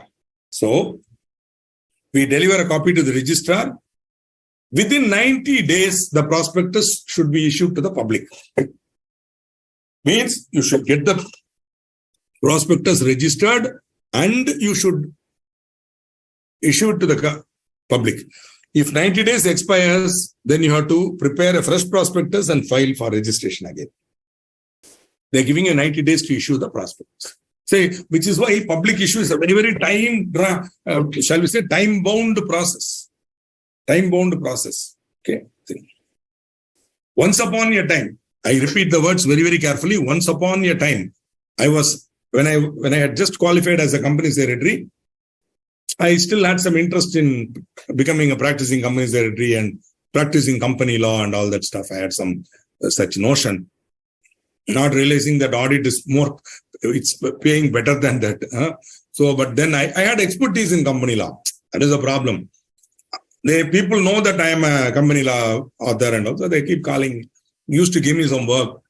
One of the works that I used to do was, nowadays I don't do it. In those days, when I was just starting my practice, I had a lot of free time. So one thing I used to do was, I will assist companies to register the prospectus and get the registration and all done. So at the time, there were not many practicing company secretaries. The number of practicing company secretaries was very less. When I'm talking about 90s, in early 90s, late 90s, up to 2000 and all, you did not have too many practicing company secretaries. There will be about, maximum in any big metro city, there will be about 15 practicing company secretaries who have some awareness. Other than that, everybody will be in employment. So still chartered accountants like me were preferred for such activities. Today, no. Today, there is a stiff competition amongst them for business. So they themselves have stiff competition. Today, such work is done only by company secretaries. That time, even CAs who had knowledge could get in. So I used to do this filing of prospectus, and I used to prepare the prospectus and get it vetted by the SEBI, and then go for registration, get the registered prospectus and give it to the company. With that, my job will be over. Then the merchant banker will the company will hire me with the consent of the merchant banker, and I will do it. So the merchant banker, I'll be continuously in touch. Then once it is over, I'll give. I used to do it. My challenge was, if you give it to me within 48 hours, I'll get it done for you, finish it and give it back to you. So the major content of the prospectus would be done by the company and the merchant banker. But the company law part of it and compliance part of it and all, I will do. So I used to do like that. It was nice. It was a nice activity. There is actually one story about that. I'll tell you later. But so then a registrar was also mostly known to me. So I'll go there, I'll talk to them, and I will do it. It will be a very interesting activity. Okay. Correct. Many of you have now started giving definition of deemed director, thankfully. So luckily the Act has not defined a deemed director. So whatever Priyanka has told, Sunil has told, all are correct. But just to hold on to that definition and do not ask question like whether deemed director can sign prospectus. Okay. Chalo. Now. Section 26 deals with prospectus, rules relating to prospectus.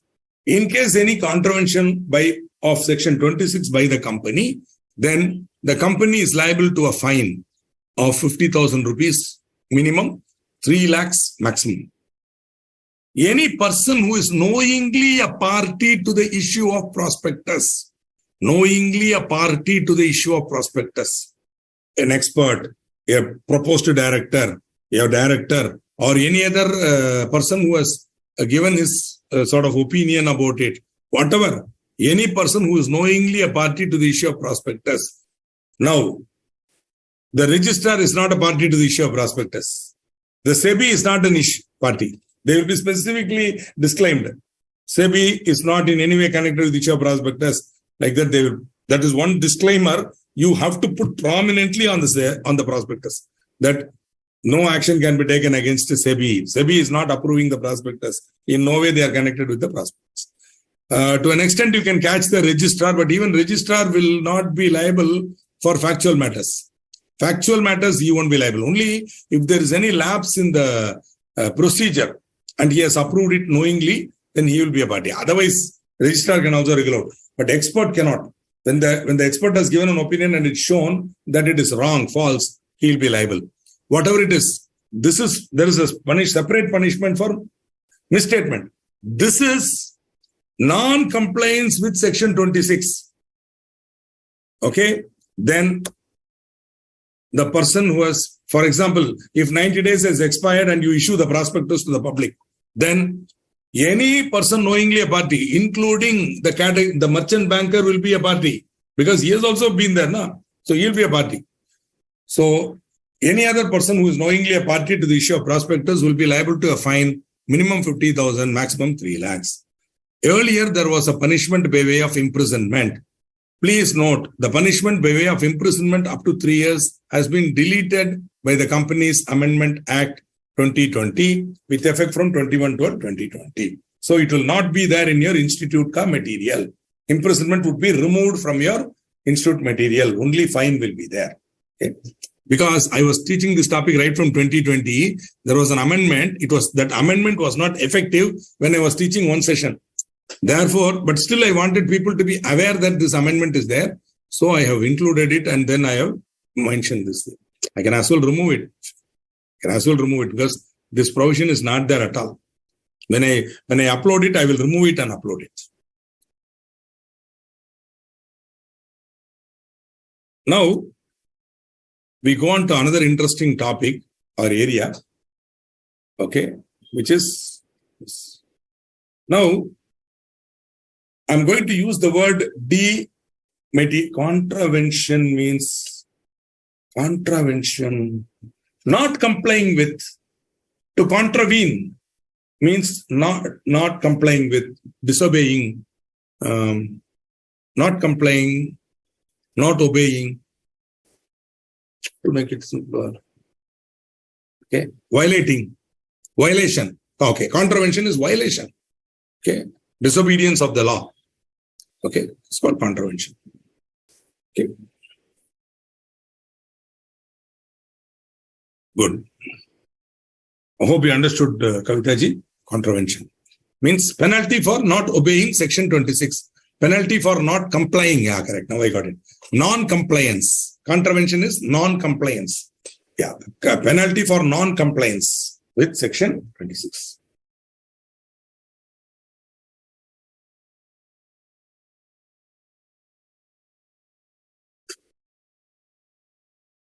Yes, Mr. Vedant Vara, you are correct. Let me take the questions and then I'll move on. Yes. First exception correctly understood. Because it's right, not necessarily right shares. Any shares which are or debentures which are offered to the existing shareholders who are already in my register. Mr. Sanjay Jaiswal, this is not the forum. I am teaching company law to the students who are listening. This will also be videotaped and given to future students who may not be interested in listening to my views on forensic audit, etc. Okay, so definitely kindly in the city where you are living, I'm sure there are forensic auditors or practicing chartered accountants. Kindly approach them. They will definitely guide you on what is forensic audit and all that. Okay, I would love to, but this is not the forum. This is not the. Maybe if later time comes, I'll tell you. Not right in the middle of the core of the teaching of another topic. How can I shift and move to some other topic? So be a little more sensitive to what is happening around you. Okay, maybe some other day when there's some little more time, I will definitely do it. What do you say? Violation, correct. Violation. किसी चीज को तोड़ना हो, whatever. Good.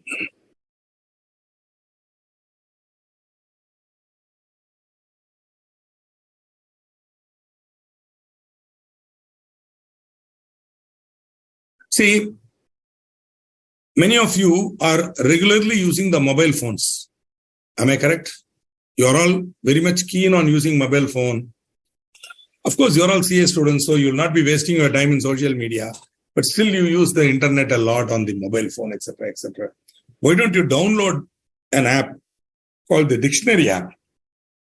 Those of you, especially whose vocabulary in English is less and who feel that they have to improve their English, just to download that app called Dictionary app. Okay, dictionary.com is there. It's a beautiful app. You can download it. It's on the net also. You can go to net. If you download the app, you can quickly do it. If you just have the app in your mobile, whenever you want the meaning of your word, if you type it in, dictionary will give you the meaning. You don't have to go to library, take out dictionary, look for D, then C-O-N-T-R-A, contravention. No. Then directly go and get it. And why I'm giving this now? Of course, please, faculty like me will explain meaning of words. Whenever there is a need, you can ask me, I will do it. But when you are on your own and you are reading the institute material, you may not understand a word. No? Keep this dictionary.com with you and immediately you will get the meaning. In the pencil, you write in the corner of the institute material. So wherever you are having that word that you don't understand, the vocabulary or you can also, you are using for attending this lecture, correct? Use it for such apps also, like you have. Similarly, you have an app called Grammarly, which you can, if you have a laptop or if you are using a system, you can download it into the Google. Automatically, wherever Google apps are there, like Google, your mail and all, Gmail and all that, automatically Grammarly will come in. So that whenever you make a grammatical error in your sentence, Grammarly will correct you. It will give you the suggestion for the correct English. So that way, one beauty of Grammarly is, if you use Grammarly regularly, Grammarly will point out your grammatical errors.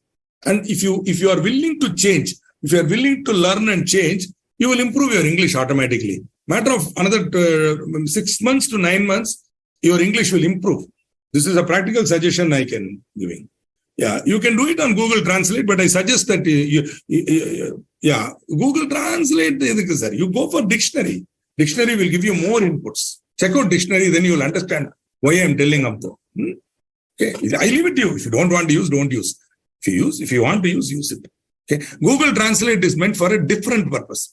If you have a Hindi word that you want, for which you want to know the English meaning, dictionary, Google Translate will help you. Or if you have an English word for which you want to know the English Hindi meaning, Google Translate can help you there. But my suggestion, don't do that. Improve your vocabulary in English. Go for an English meaning for an English word, so that you will learn more words in English. That's what I'm telling. Okay. I think that is very, very important. If you wish to become a successful chartered accountant with pan-India and global mobility, then you should become slightly expert in English, better than where you are now. This may sound as a boring thing that I keep on telling again and again, insisting that English, especially from the majority Hindi-speaking belt. This may sound even as unnecessary because I don't need to know English. Hindi chalta hai, it's enough for me. Yeah, but if you want, as I told you, pan-India mobility and global presence, then global mobility, then you will need to definitely improve your English. Start now when you are young, rather than leave it for later, 30, 35, when it may be a little too late to acquire that skill. Okay. For example, suppose I had learned Hindi when I was 18 or 20. Today I'll be speaking Hindi fluently, but I let it go. And I preferred my English knowledge is enough for a pan-India thing, which works. Across India, above a certain level of executive, above assistant manager level, wherever I go in this country, English, okay. I can speak in English. I can dumb down my English so that I can make the local man understand in the English that he can understand, so that, without knowing Hindi, I can manage. At certain levels, I can do it. But below that, if you want to work with clerks and all that, if you're stationed in a southern state, and you cannot speak their language, obviously, forget. They cannot speak your language. How to communicate with them? The only language you will have is English. That is why you have to be familiar in English. Okay. I know this is a slightly dangerous topic that I have taken up, but still, in your own interest, I'm telling, learn English. In the long run, you will benefit from it. Okay. Public issue can be made both by listed and unlisted company. Correct. That is, your question is very correctly asked, but it needs a little bit of a explanation. That is, when the unlisted company goes for a public issue, it will be doing it for the first time. Am I correct? That is called initial public offer. Able to understand? When an unlisted company goes for a public issue, that is called IPO, initial public offer. Once it gets its share listed, it will become a listed company. Okay. So, yes, unlisted company. But unlisted, if you want, you can add one more word there. What word you have to add? Unlisted dash company. What dash company? Unlisted dash company. Can you fill in the blank? Don't put just unlisted company. You should say unlisted dash company. Fill in the blanks. Anybody? Public issue can be made by both listed and unlisted dash company. Why? Because one type of company cannot make public issue. Only public company can make a public issue. So only unlisted public company can make a public issue. Of course, not all unlisted public companies can make a public issue. You will find that there is an eligibility criteria under SEBI guidelines. If they are satisfying the eligibility criteria, then they can go for public issue, right? Yes, absolutely beautiful. Thank you. So nice. So many of you are actively engaged in the class. I'm so happy. Unlisted public company, yeah, which is in the process of getting its shares listed, right? Public company is the correct. Unlisted public company. Okay. Private company will be anyway unlisted, but you cannot have a listed private company. Only public company can be listed, can go for a public issue. It's a nice time. I think we have started at 6 and gone on till 7:35. So let's have a small break before we go to the next topic. Let us have a small break for say 5 to maximum. Okay, 10 minutes. You take a break and let us come back. Okay, break.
Welcome back from your well-deserved break and continuing with the topic.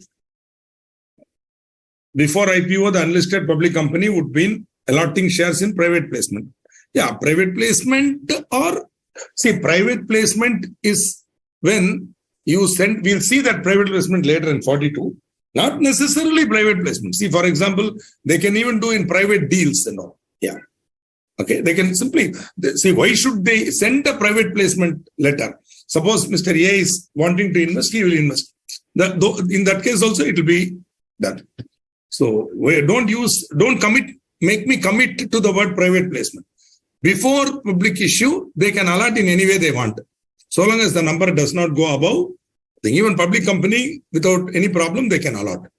Simply, somebody can send a letter in writing saying, I want to invest in your company, please come. So they will come, invest, nothing. So private placement is a very specialized thing where you limit the number of people whom you are inviting for an offer and you send it to them. So that's a very specialized, that's a mini public issue. But even without private placement, they can make allotment of shares. So 2-3 people, they can meet somebody. Sometimes, two people meet, they become good friends. They say, I will invest in your company. Then there is not private placement. There is simply allotment of shares. He will make an application or he will send a letter that you can do. Okay. That is how it is done. Now, every company making public offer shall issue securities only in dematerialized form under the Depositories Act 1996. I am in a bit of a dilemma here. Many of you may know what is dematerialized form. Definitely Mr. Abdul will know what is dematerialized form. Aslam is there. He will definitely know what is dematerialized form at all. But for the rest of us, I will give some inputs on dematerialized form. See, to understand dematerialized form, you have to go back to 1980s and 90s. Before 96 only, the Depositories Act was passed in Parliament. So before 90, the Bombay Stock Exchange is pre-independence, before independence. Okay, Madras Stock Exchange before independence. So they were all functioning. So they were using physical shares, where the share certificate will be printed on thick rag paper in thing with the company's logo. Corporate seal will be there, signed by directors, etc., company secretary, if any. All that, it's a document. And that will be, so if you want to sell the share, you have to deliver the physical certificate. So, like movable goods. So, along with the instrument of transfer, you have to give the share, physical share. More about it when we come to transfer of shares, about what is that instrument of transfer and all. Basically, before dematerialization, shares were traded in physical form. The printed share certificate was delivered. This led to, most of you know it, but still, I thought I would as well cover it a little bit so that later on we'll be seeing dematerialization also. At that time, it will be easy. So, once Depositories Act came, we were convinced people agreed to dematerialization. What happened? The physical share certificates are destroyed, and instead, the shareholder had to open an account with a depository under the Depositories Act, and that depository account is routed through a DP, depository participant. So you go to a depository participant who becomes your agent, who then operates your depository account. You have a depository account with one of the two depositories, CDSL or NSDL, and you are operating of that account will happen through the DP account. So your DP account, depository participant account, becomes a very, very important aspect of holding, owning shares, selling them and all that. The dematerialization has ensured digital trading in securities. Today, when you buy and sell online, the transfer of that share will happen almost instantaneously. At the end of the day, when there is a completion of accounts by the NSE, automatically from your DP account, the share will be transferred to the buyer's DP account, or from the seller, it will come to you. So constantly your account can be monitored by you. So all the electronic transfer, etc., made possible because of dematerialization. It is a great thing. What is very, very ordinary to you is a great thing for those of us who were trading and buying shares in 1980s. Okay, in those days, we used to have physical certificates. Sometimes it will be mutilated. All sorts of nonsense will be there. Delivery, then the company will lose it. All nonsense will be there. Then a lot of money was spent in keeping track. In things, transfer agents were there. Today, nothing. Everything is online and it's easier. So, but even then, for a long time, many shareholders preferred to hold their shares in physical form. Foolishly, they were holding it in physical form, etc. Finally, SEBI came out with the rule which said, look here, if you want to hold shares in a listed company, it should be held only in dematerialized form. So that even the older companies now, they have completely, the shareholders have surrendered their physical certificates and dematerialized. After a date, if they have not dematerialized their shares and they are holding physical certificate, company will not give them dividend. That share will become lost because unless it is dematerialized, it cannot. Sorry, the company will give them dividend, but that share cannot be sold in the stock exchange directly. Only dematerialized form it can be sold. So they have to come to the company, make an application for dematerialization, and only when it is, then they have to give a DP account. Once the DP account is given, the share will be credited into the DP account by the company. Then they can sell it. From the DP account, they can sell it. So as far as companies which are issuing to the public later, very clearly they said, when you are making the first public offer, IPO, you should do it only in dematerialized form. Okay. Now, so if you want to make a public offer, you have to issue securities only in dematerialized form. So any other company has an option.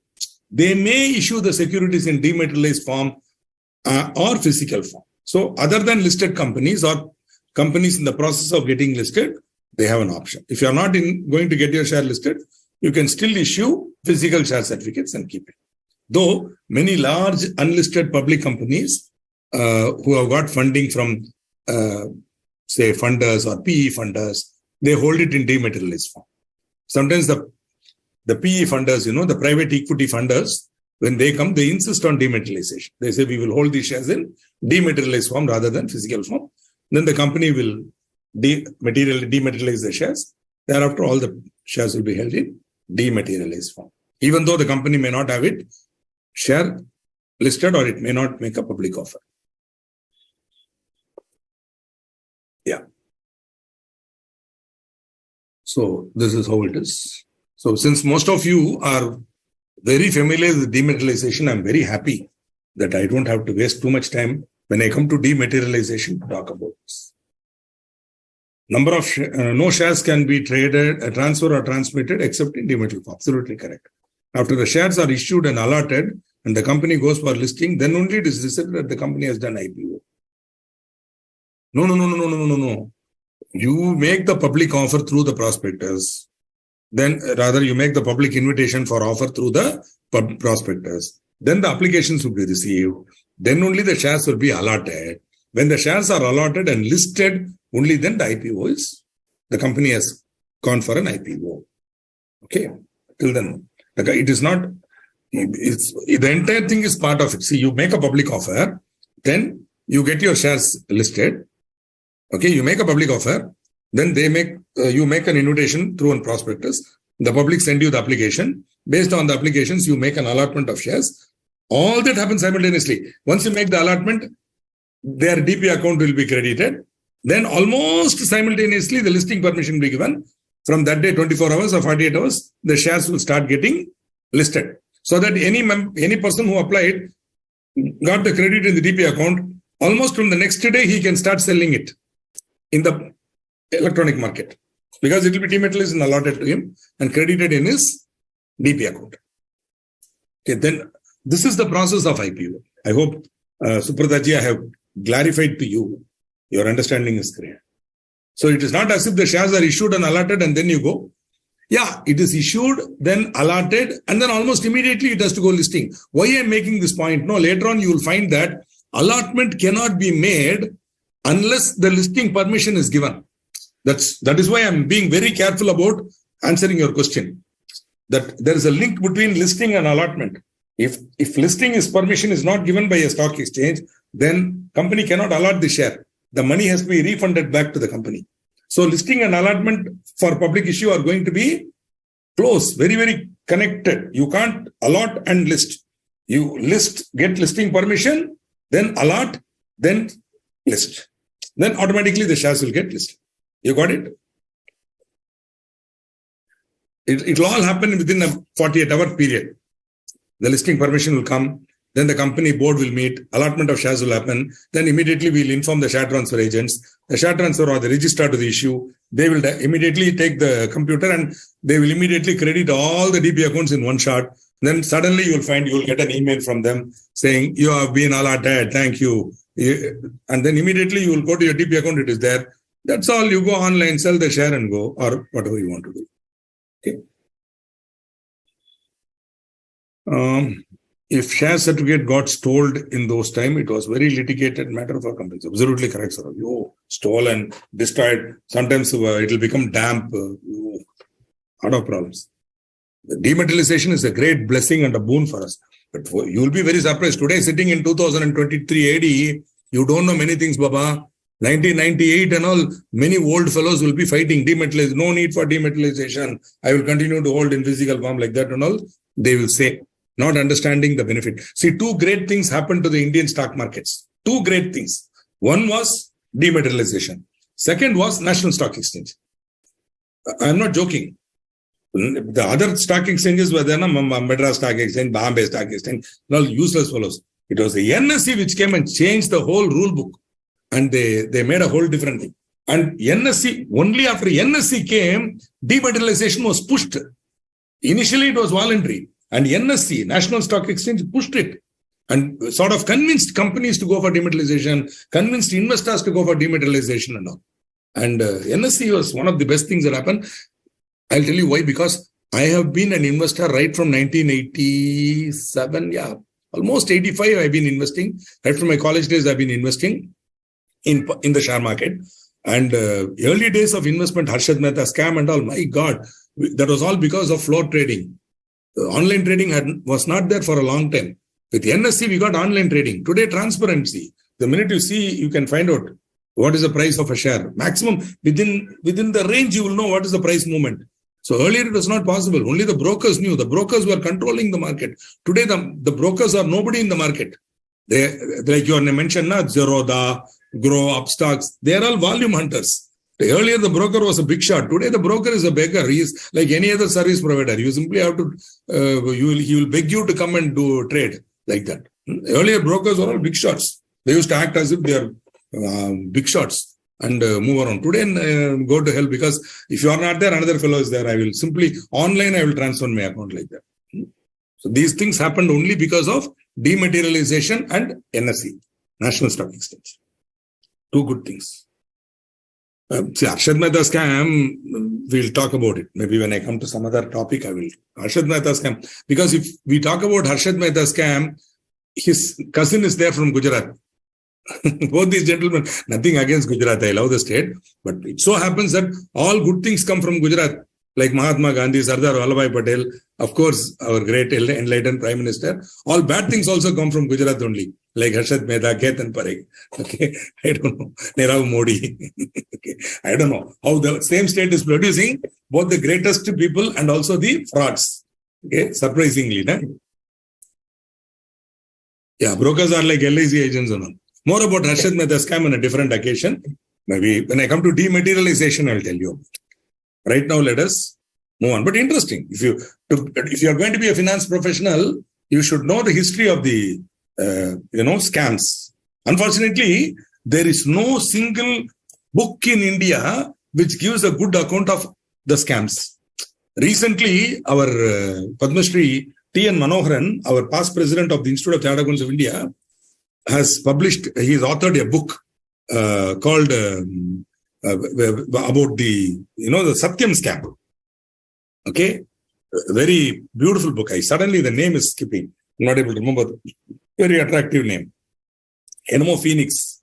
Okay, some Phoenix. I forget what Phoenix. So that book It's a fantastic book on Satyam scam, written by two great people.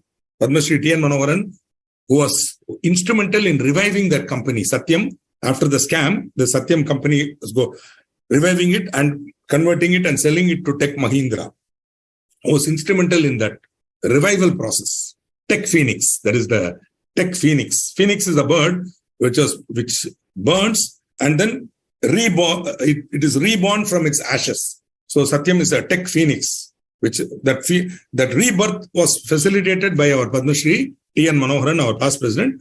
The other person who co-authored it along with him is a great journalist and a teacher called V. Pattabhiram, who is a Chennai-based chartered accountant and journalist, who has co-authored it along with him. It's a fantastic book, but that only covers Satyam, and that too, the scam part of it is still a little vague.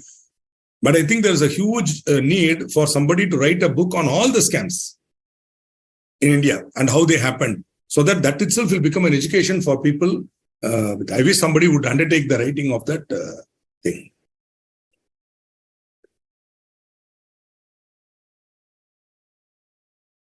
The Tech Phoenix, correct. It's a good book. It's a nice book. If you have time, you can read that book.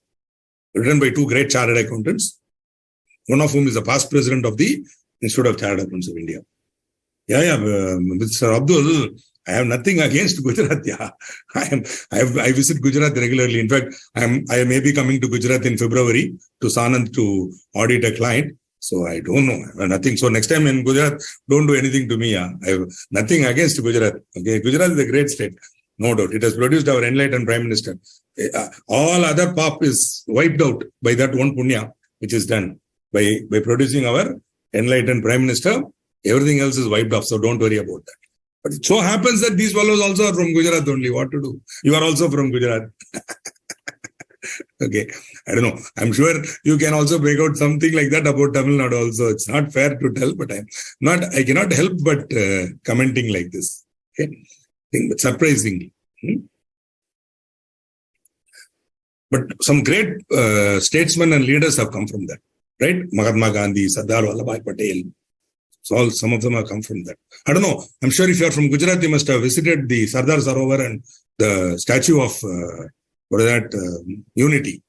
Fantastic. It was literally goose pimples in the evening, light and sound show. And I went with my wife and it was so fantastic. Great state.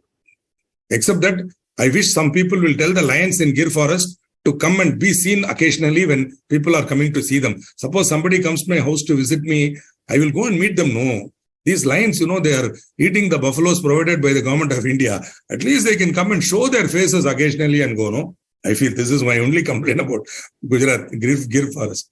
Anyway, good. So, that's a good idea, but I'm not very good in writing. Good in speaking, but not good in writing. Means I can't write that way. I've not able to write like that. No problem. Located in Kevadia, correct. Thank you. Dhirubhai Ambani, Gautam Adani, Ratan Tata was also born in Surat, Gujarat. Wow, that's a good news to know. Dhirubhai ji, yes, of course. Dhirubhai and Adani, of course. And news that Ratan Tata himself was born. I thought Ratan Tata was a Bombay product. Okay, he was born in Gujarat. Great. Nice to know that. Surat. Correct. Surat was where they started everything. Correct. Good. Now, we have already seen this. Moving on. Nice discussions. Good. Making it, I hope, relevant to you. More about scams and things like that later. Right now, in case promoters are making public offer of convertible securities, they should hold it in dematerialized form. Okay. So convertible securities means convertible debentures or convertible preference shares. It should be held in dematerialized form. Similarly, any securities held earlier to be converted into dematerialized form before date of offer. Suppose a company is never gone for public issue. Now they want to go for a IPO.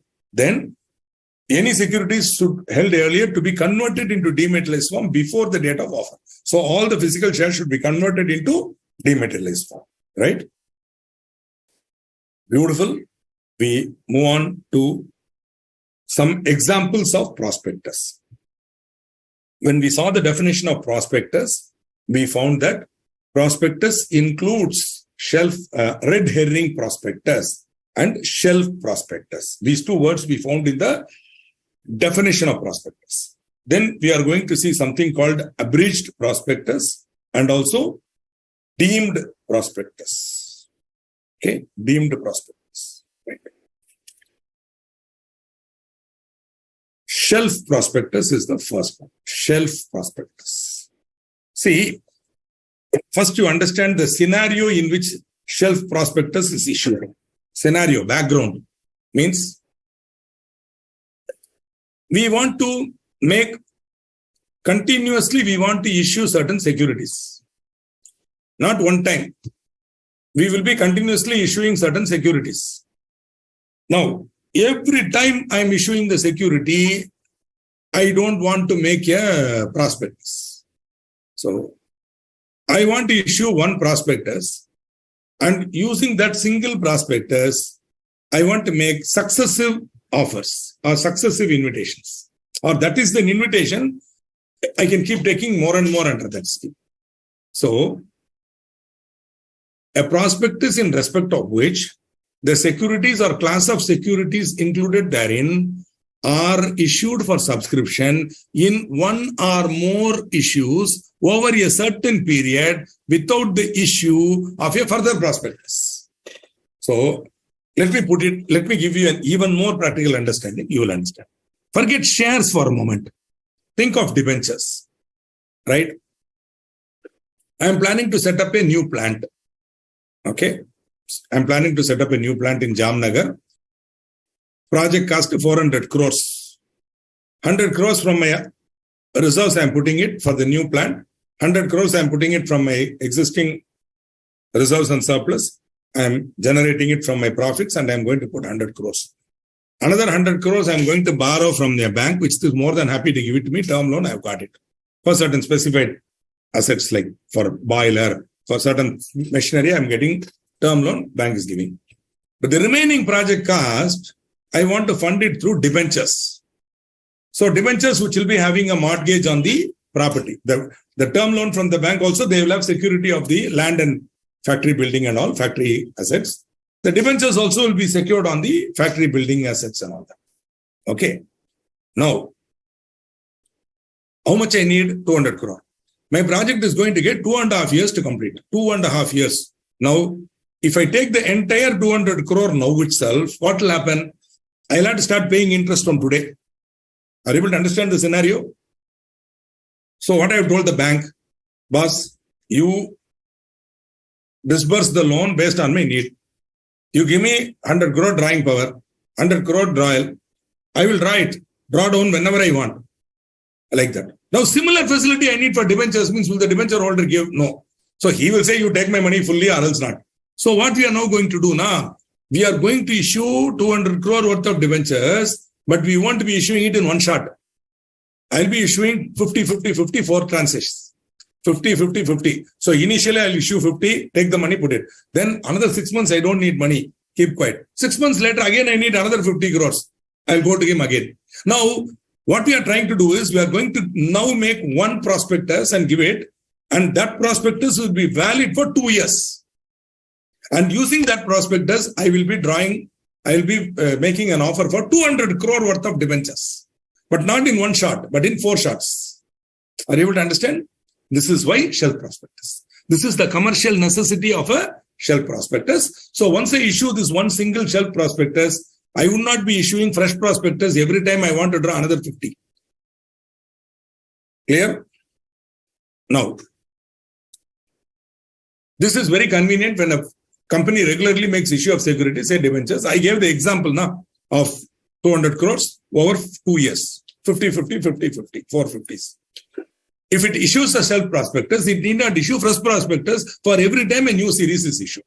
So I will issue first series. So 14%, 7.5% debentures or 7.75% debentures. Series 1, Series 2, Series 3, Series 4. So 4 series, right? Now the company may file a shelf prospectus with the registrar at the stage of the first offer. A validity period of not exceeding 1 year shall be specified. validity period shall commence from the date of opening of the first offer of securities, right? So the prospectus that I have issued is valid for 1 year, right? No further prospectus is required during the validity period of subsequent offers. So I told you 2 years, but the law is prescribing it as 1 year. Chalo, 1 year. So I will make an issue now for 25 crores. 1 quarter later, another 25. 1 quarter later, another 25. 1 quarter later, another 25. Within 1 year, I should complete my quota. Within that 1 year, I have to make. Now, within that 1 year, no further prospectus is required.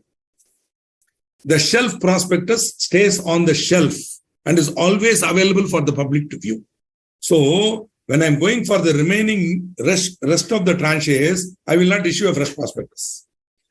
I will simply refer to the original shelf prospectus, which is available on the shelf. You just go and refer. But between the time when I issued that shelf prospectus and the second tranche or the third tranche, there could be some changes in my financial position. Am I correct? That changes in the financial position should be documented in something called the information memorandum. Only the changes in financial position. For example, the debt has gone up. Whatever. That change alone should be noted in the information memorandum. The format of the information memorandum is Form PAS2. So, whenever you want to make a fresh offer, you have to file the information memorandum in Form PAS2 1 month prior to the fresh offer. So, you made an offer in April 2023, no problem. May, June, July. July, you want to make another offer. Then, July 24th, you want to make. Then, before June 24th, 1 month prior, you have to make a information memorandum. The information memorandum should contain all material facts regarding changes in the financial position occurring between the earlier or first issue and the current or proposed issue. Same way, suppose in July 24th I make, then again, August, September, October 18th, I want to issue one more prospectus. No problem. You have to, before 1 month, you have to file a PAS2 between the earlier prospectus and the current or proposed prospectus. Okay. So this is the thing. Yeah. So this is basic concept of shelf prospectus. So the basic legal principle here is disclosure. See, once I file the shelf prospectus, that becomes a public documents. Okay. But any changes in the in between should be informed, right? Also, any applicants remitting subscription money shall be intimated about changes in financial position. Means, when I make the second offer to the public for invitation, I have to come, once I get the application, I should officially inform him, boss, are you aware that financial position has changed? Please see the information memorandum. In case after seeing the information memorandum, if the applicant wants to withdraw, then he can withdraw. There will be a time for withdrawal. They'll say within this time you can withdraw. If they withdraw within that time, then the company shall refund all monies received within 15 days. The information memorandum shall be deemed to be a part of the prospectus. Deemed to be, because it is not a part. When the prospectus was issued, it was not there. Once it is issued, the information memorandum shall be deemed to be a part of the prospectus. Okay. So, any questions on shelf prospectus? Let me see.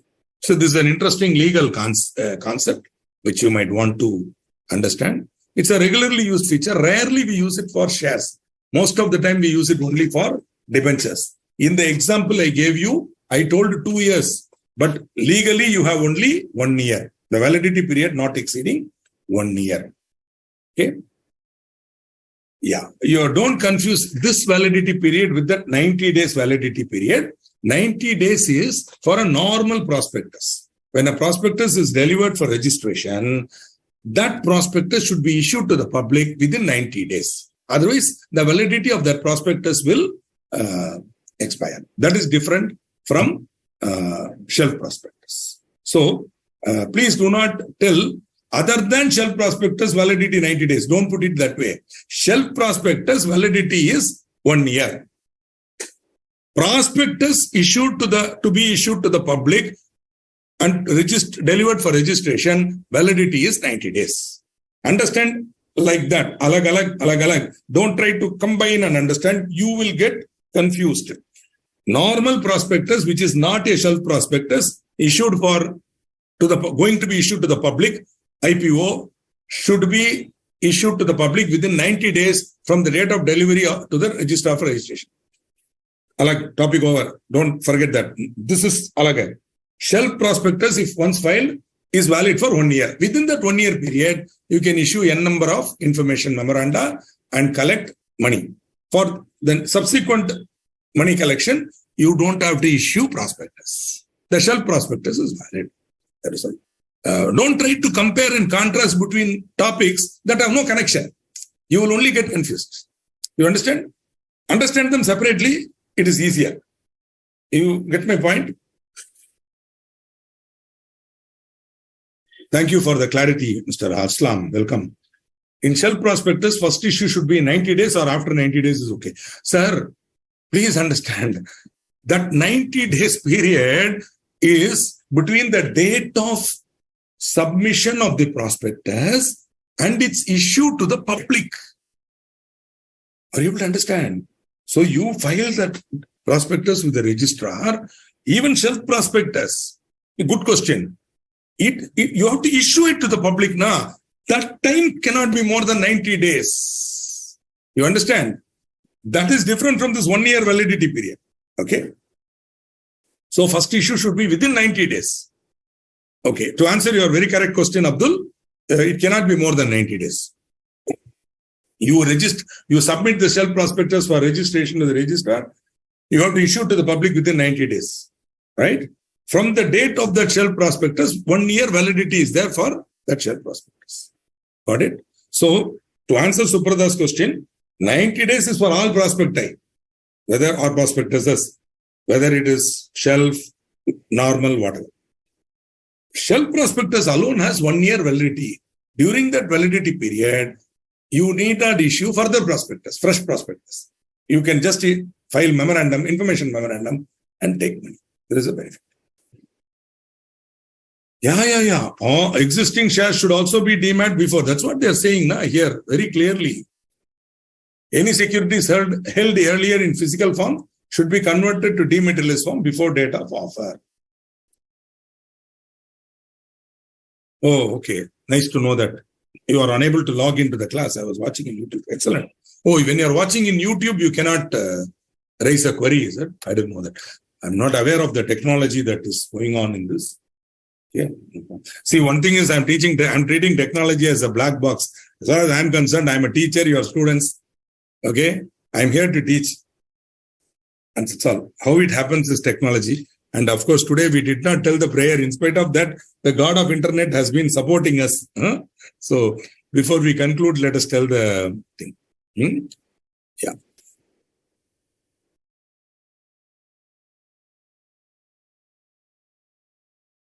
Red herring prospectus.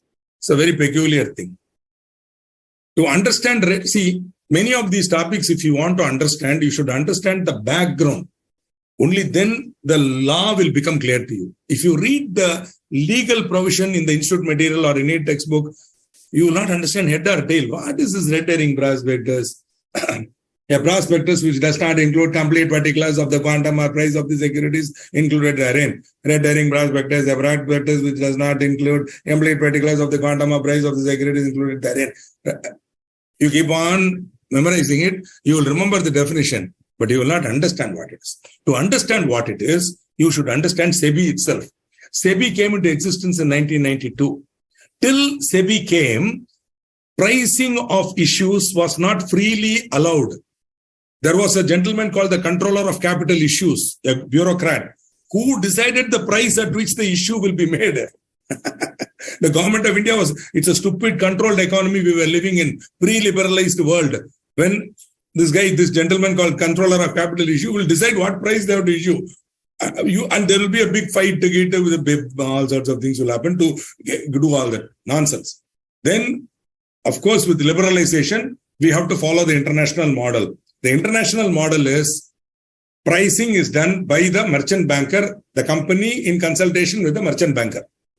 SEBI does not decide what price.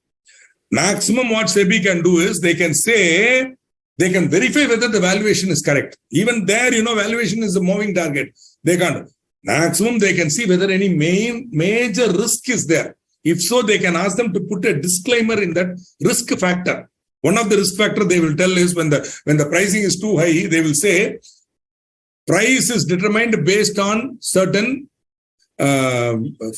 assumptions about turnover, which may not be realizable in future. Like that, they will ask them to put a disclaimer. That's the best they can do. But they cannot decide the price. So who decides the price? The promoter. The promoter of the company and the merchant banker. Herein is the dilemma. I am the promoter. Now, I'm in a dilemma now. How much should I charge? Free pricing. Now, if I price it too much, my greed is such that I price it too much. If some valuation, some nonsense will give the valuation, you price it. If I price it at a high price, then people like me, real valuation experts and people who are having some awareness about what the market is, the real value investors, we will read the prospectus, have a belly laugh. We will look at the balance sheet of the company for the 5 to 6 years. We will crunch the numbers in our Excel sheet. We will make out our computation and we'll say, this is the amount I can pay. What price is this? I will not buy. By and large, if 3 or 4 intelligently they write articles like this in financial dailies, no, the issue will bomb under subscription. So high pricing, dangerous. Low pricing also dangerous because suppose they price it too conservatively and the value is there in the market, then on listing, the price will go double its issue price. Suppose the issue is made at 450 rupees, the first day itself, it will go to 600. Which means what? The promoter has lost. The company has lost that premium. So, are you able to understand now the dilemma of the promoter? So, what they decided, better not fix the price or quantum. Better give all the facts to the people who are having knowledge, called the qualified institutional buyers. They are all institutional buyers. They are having knowledge. They know how to value. Ultimately, if I fix a price, they are only going to bomb the issue or oversubscribe. So let them decide the price. So the red herring prospectus is issued to a selected group of qualified institutional buyers, QIBs, to whom the prospectus is sent for the purpose of price discovery through book building. So the merchant banker who is handling the public issue will also be called a bookmaker. And that book is nothing but he will send this red herring prospectus to all the QIBs, qualified institutional buyers and high net worth individuals, like your friend Rakesh Junjunwala, all that people, they will send it. And these fellows are all, they are investing huge. So, they will go through the prospectus and they'll do the valuation. See, once you know how to value the business, that's a totally different thing. So they'll do the valuation and then they will arrive at a price. Sometimes they might give a guideline pricing, but they finally, the QIBs and the HNIs will arrive at their own assessment and then they will submit bids. Bid is not an offer. Bid is only the QIB and the HNI is saying, in case you issue a prospectus for this price, I will buy 200,000 shares, 500,000 shares. Are you able to understand? So, red herring prospectus is issued to QIBs and HNIs. They send in their bids wherein they mention the price. So, the original red herring prospectus will not contain quantum or price. Now, the book runner, not the bookmaker, sorry, that is in race, horse racing, it's called bookmaker. This is the book runner. The book runner will then collect all the bids. That is called the book. He will make entry in his book. So-and-so QIB, so many shares, so much price, like that. So they'll keep on seeing what is the around the number around which the price is hovering. See, if all information is properly given, by and large, the valuation will hover around one price.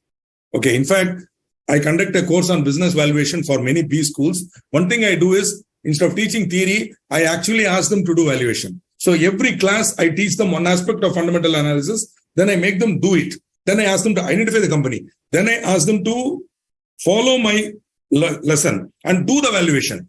Like that, I have made them do. We did Infosys during the pandemic in 2020, we did Infosys.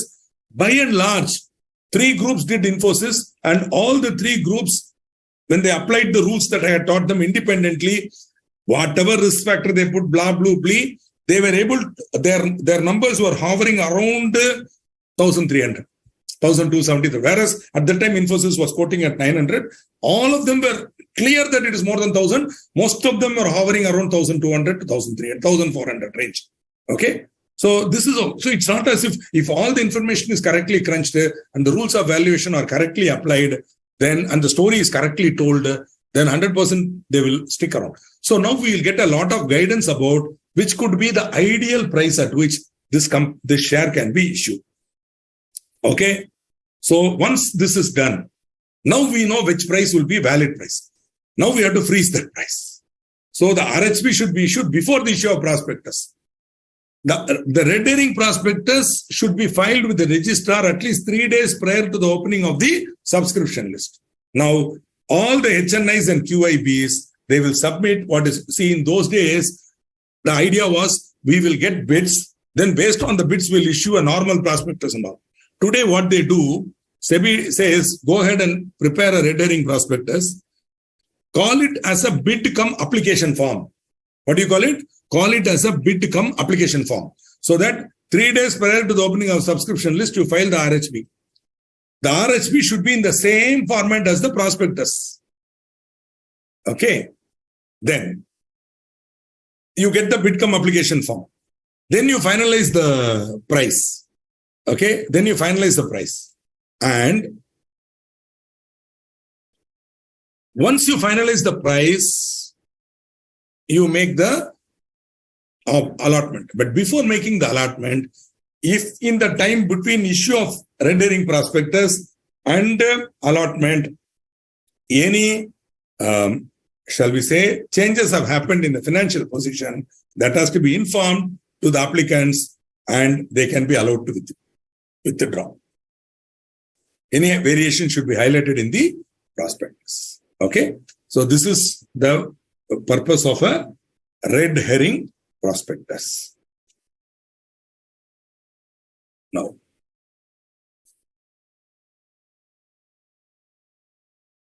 yeah. So Rakesh Junjunwala passed away very recently. Correct. HNI, high net worth individual, means these are people whose net worth is huge. They are private investors, people with wealth, wealthy people who invest in the stock. Warren Buffett is a HNI. You can become a HNI in the future. Okay.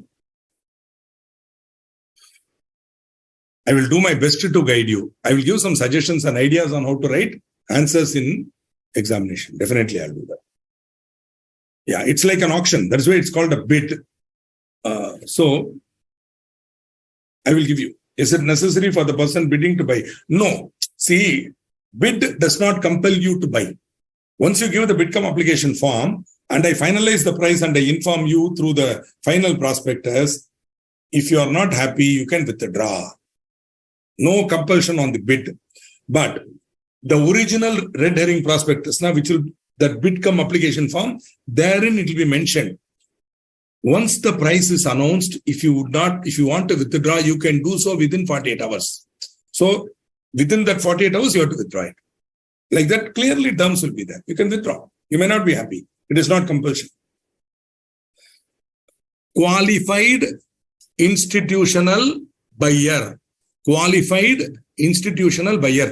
QIBs are people who are listed. HNIs and QIBs need to have a basic net worth criteria. Once they show the net worth criteria, their capital criteria, then they are listed with the SEBI. So if you go to the SEBI website, please don't ask me where, how and all. Just go keep digging around. Suddenly you will come. You put in Google list of QIBs and HNI like that. Huh? So 2 minutes now. So list of HNIs and QIBs, you will find this list is there. They are all registered with the SEBI people. Okay. So that is how it is. And private placement, totally different. Don't confuse with this. This is not private placement. This is a public issue. Before the public issue, there is a red herring prospectus. Okay. Cut-off price means the price finalized by the company based on the book building process. The price is discovered. That becomes the cut-off price. Anybody who is above the cut-off price will get. Anybody who is below the cut-off price will not get. I lost like that Maruti share. Maruti share, it was offered at 25 rupees, higher end price. Like a fool, I went for the lower end price. At 25, it was a steal. At 250, it was a steal. I could have got it. Because I put 225, I lost. I got, because the cut-off price was 250. They finalized 250 price. I didn't get. My money was refunded. Maruti Udyog. Thereafter, I bought Maruti Udyog at 900. In 2015, I think I bought it. 2009, I bought Maruti Udyog at Maruti Industries. Maruti Suzuki at 900, 1,000 rupees, 1,200 and all, I got it.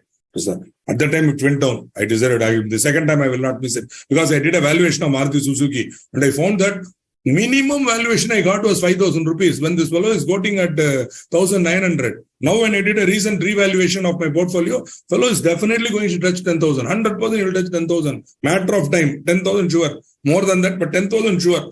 Fellow is now quoting at 8,700. Okay. Why I am saying that's the valuation for you. Okay. Yeah. So you're all big shots. You decide what is easy, what is tough. I'm still a student. For me, I want to learn everything. Okay. Not today. In my next class on Monday evening, we will take up abridged prospectus, then deemed prospectus, etc., etc., etc. Thank you very much for your patient listening. Looking forward to more interactions with all of you. Have a great evening ahead. Bye.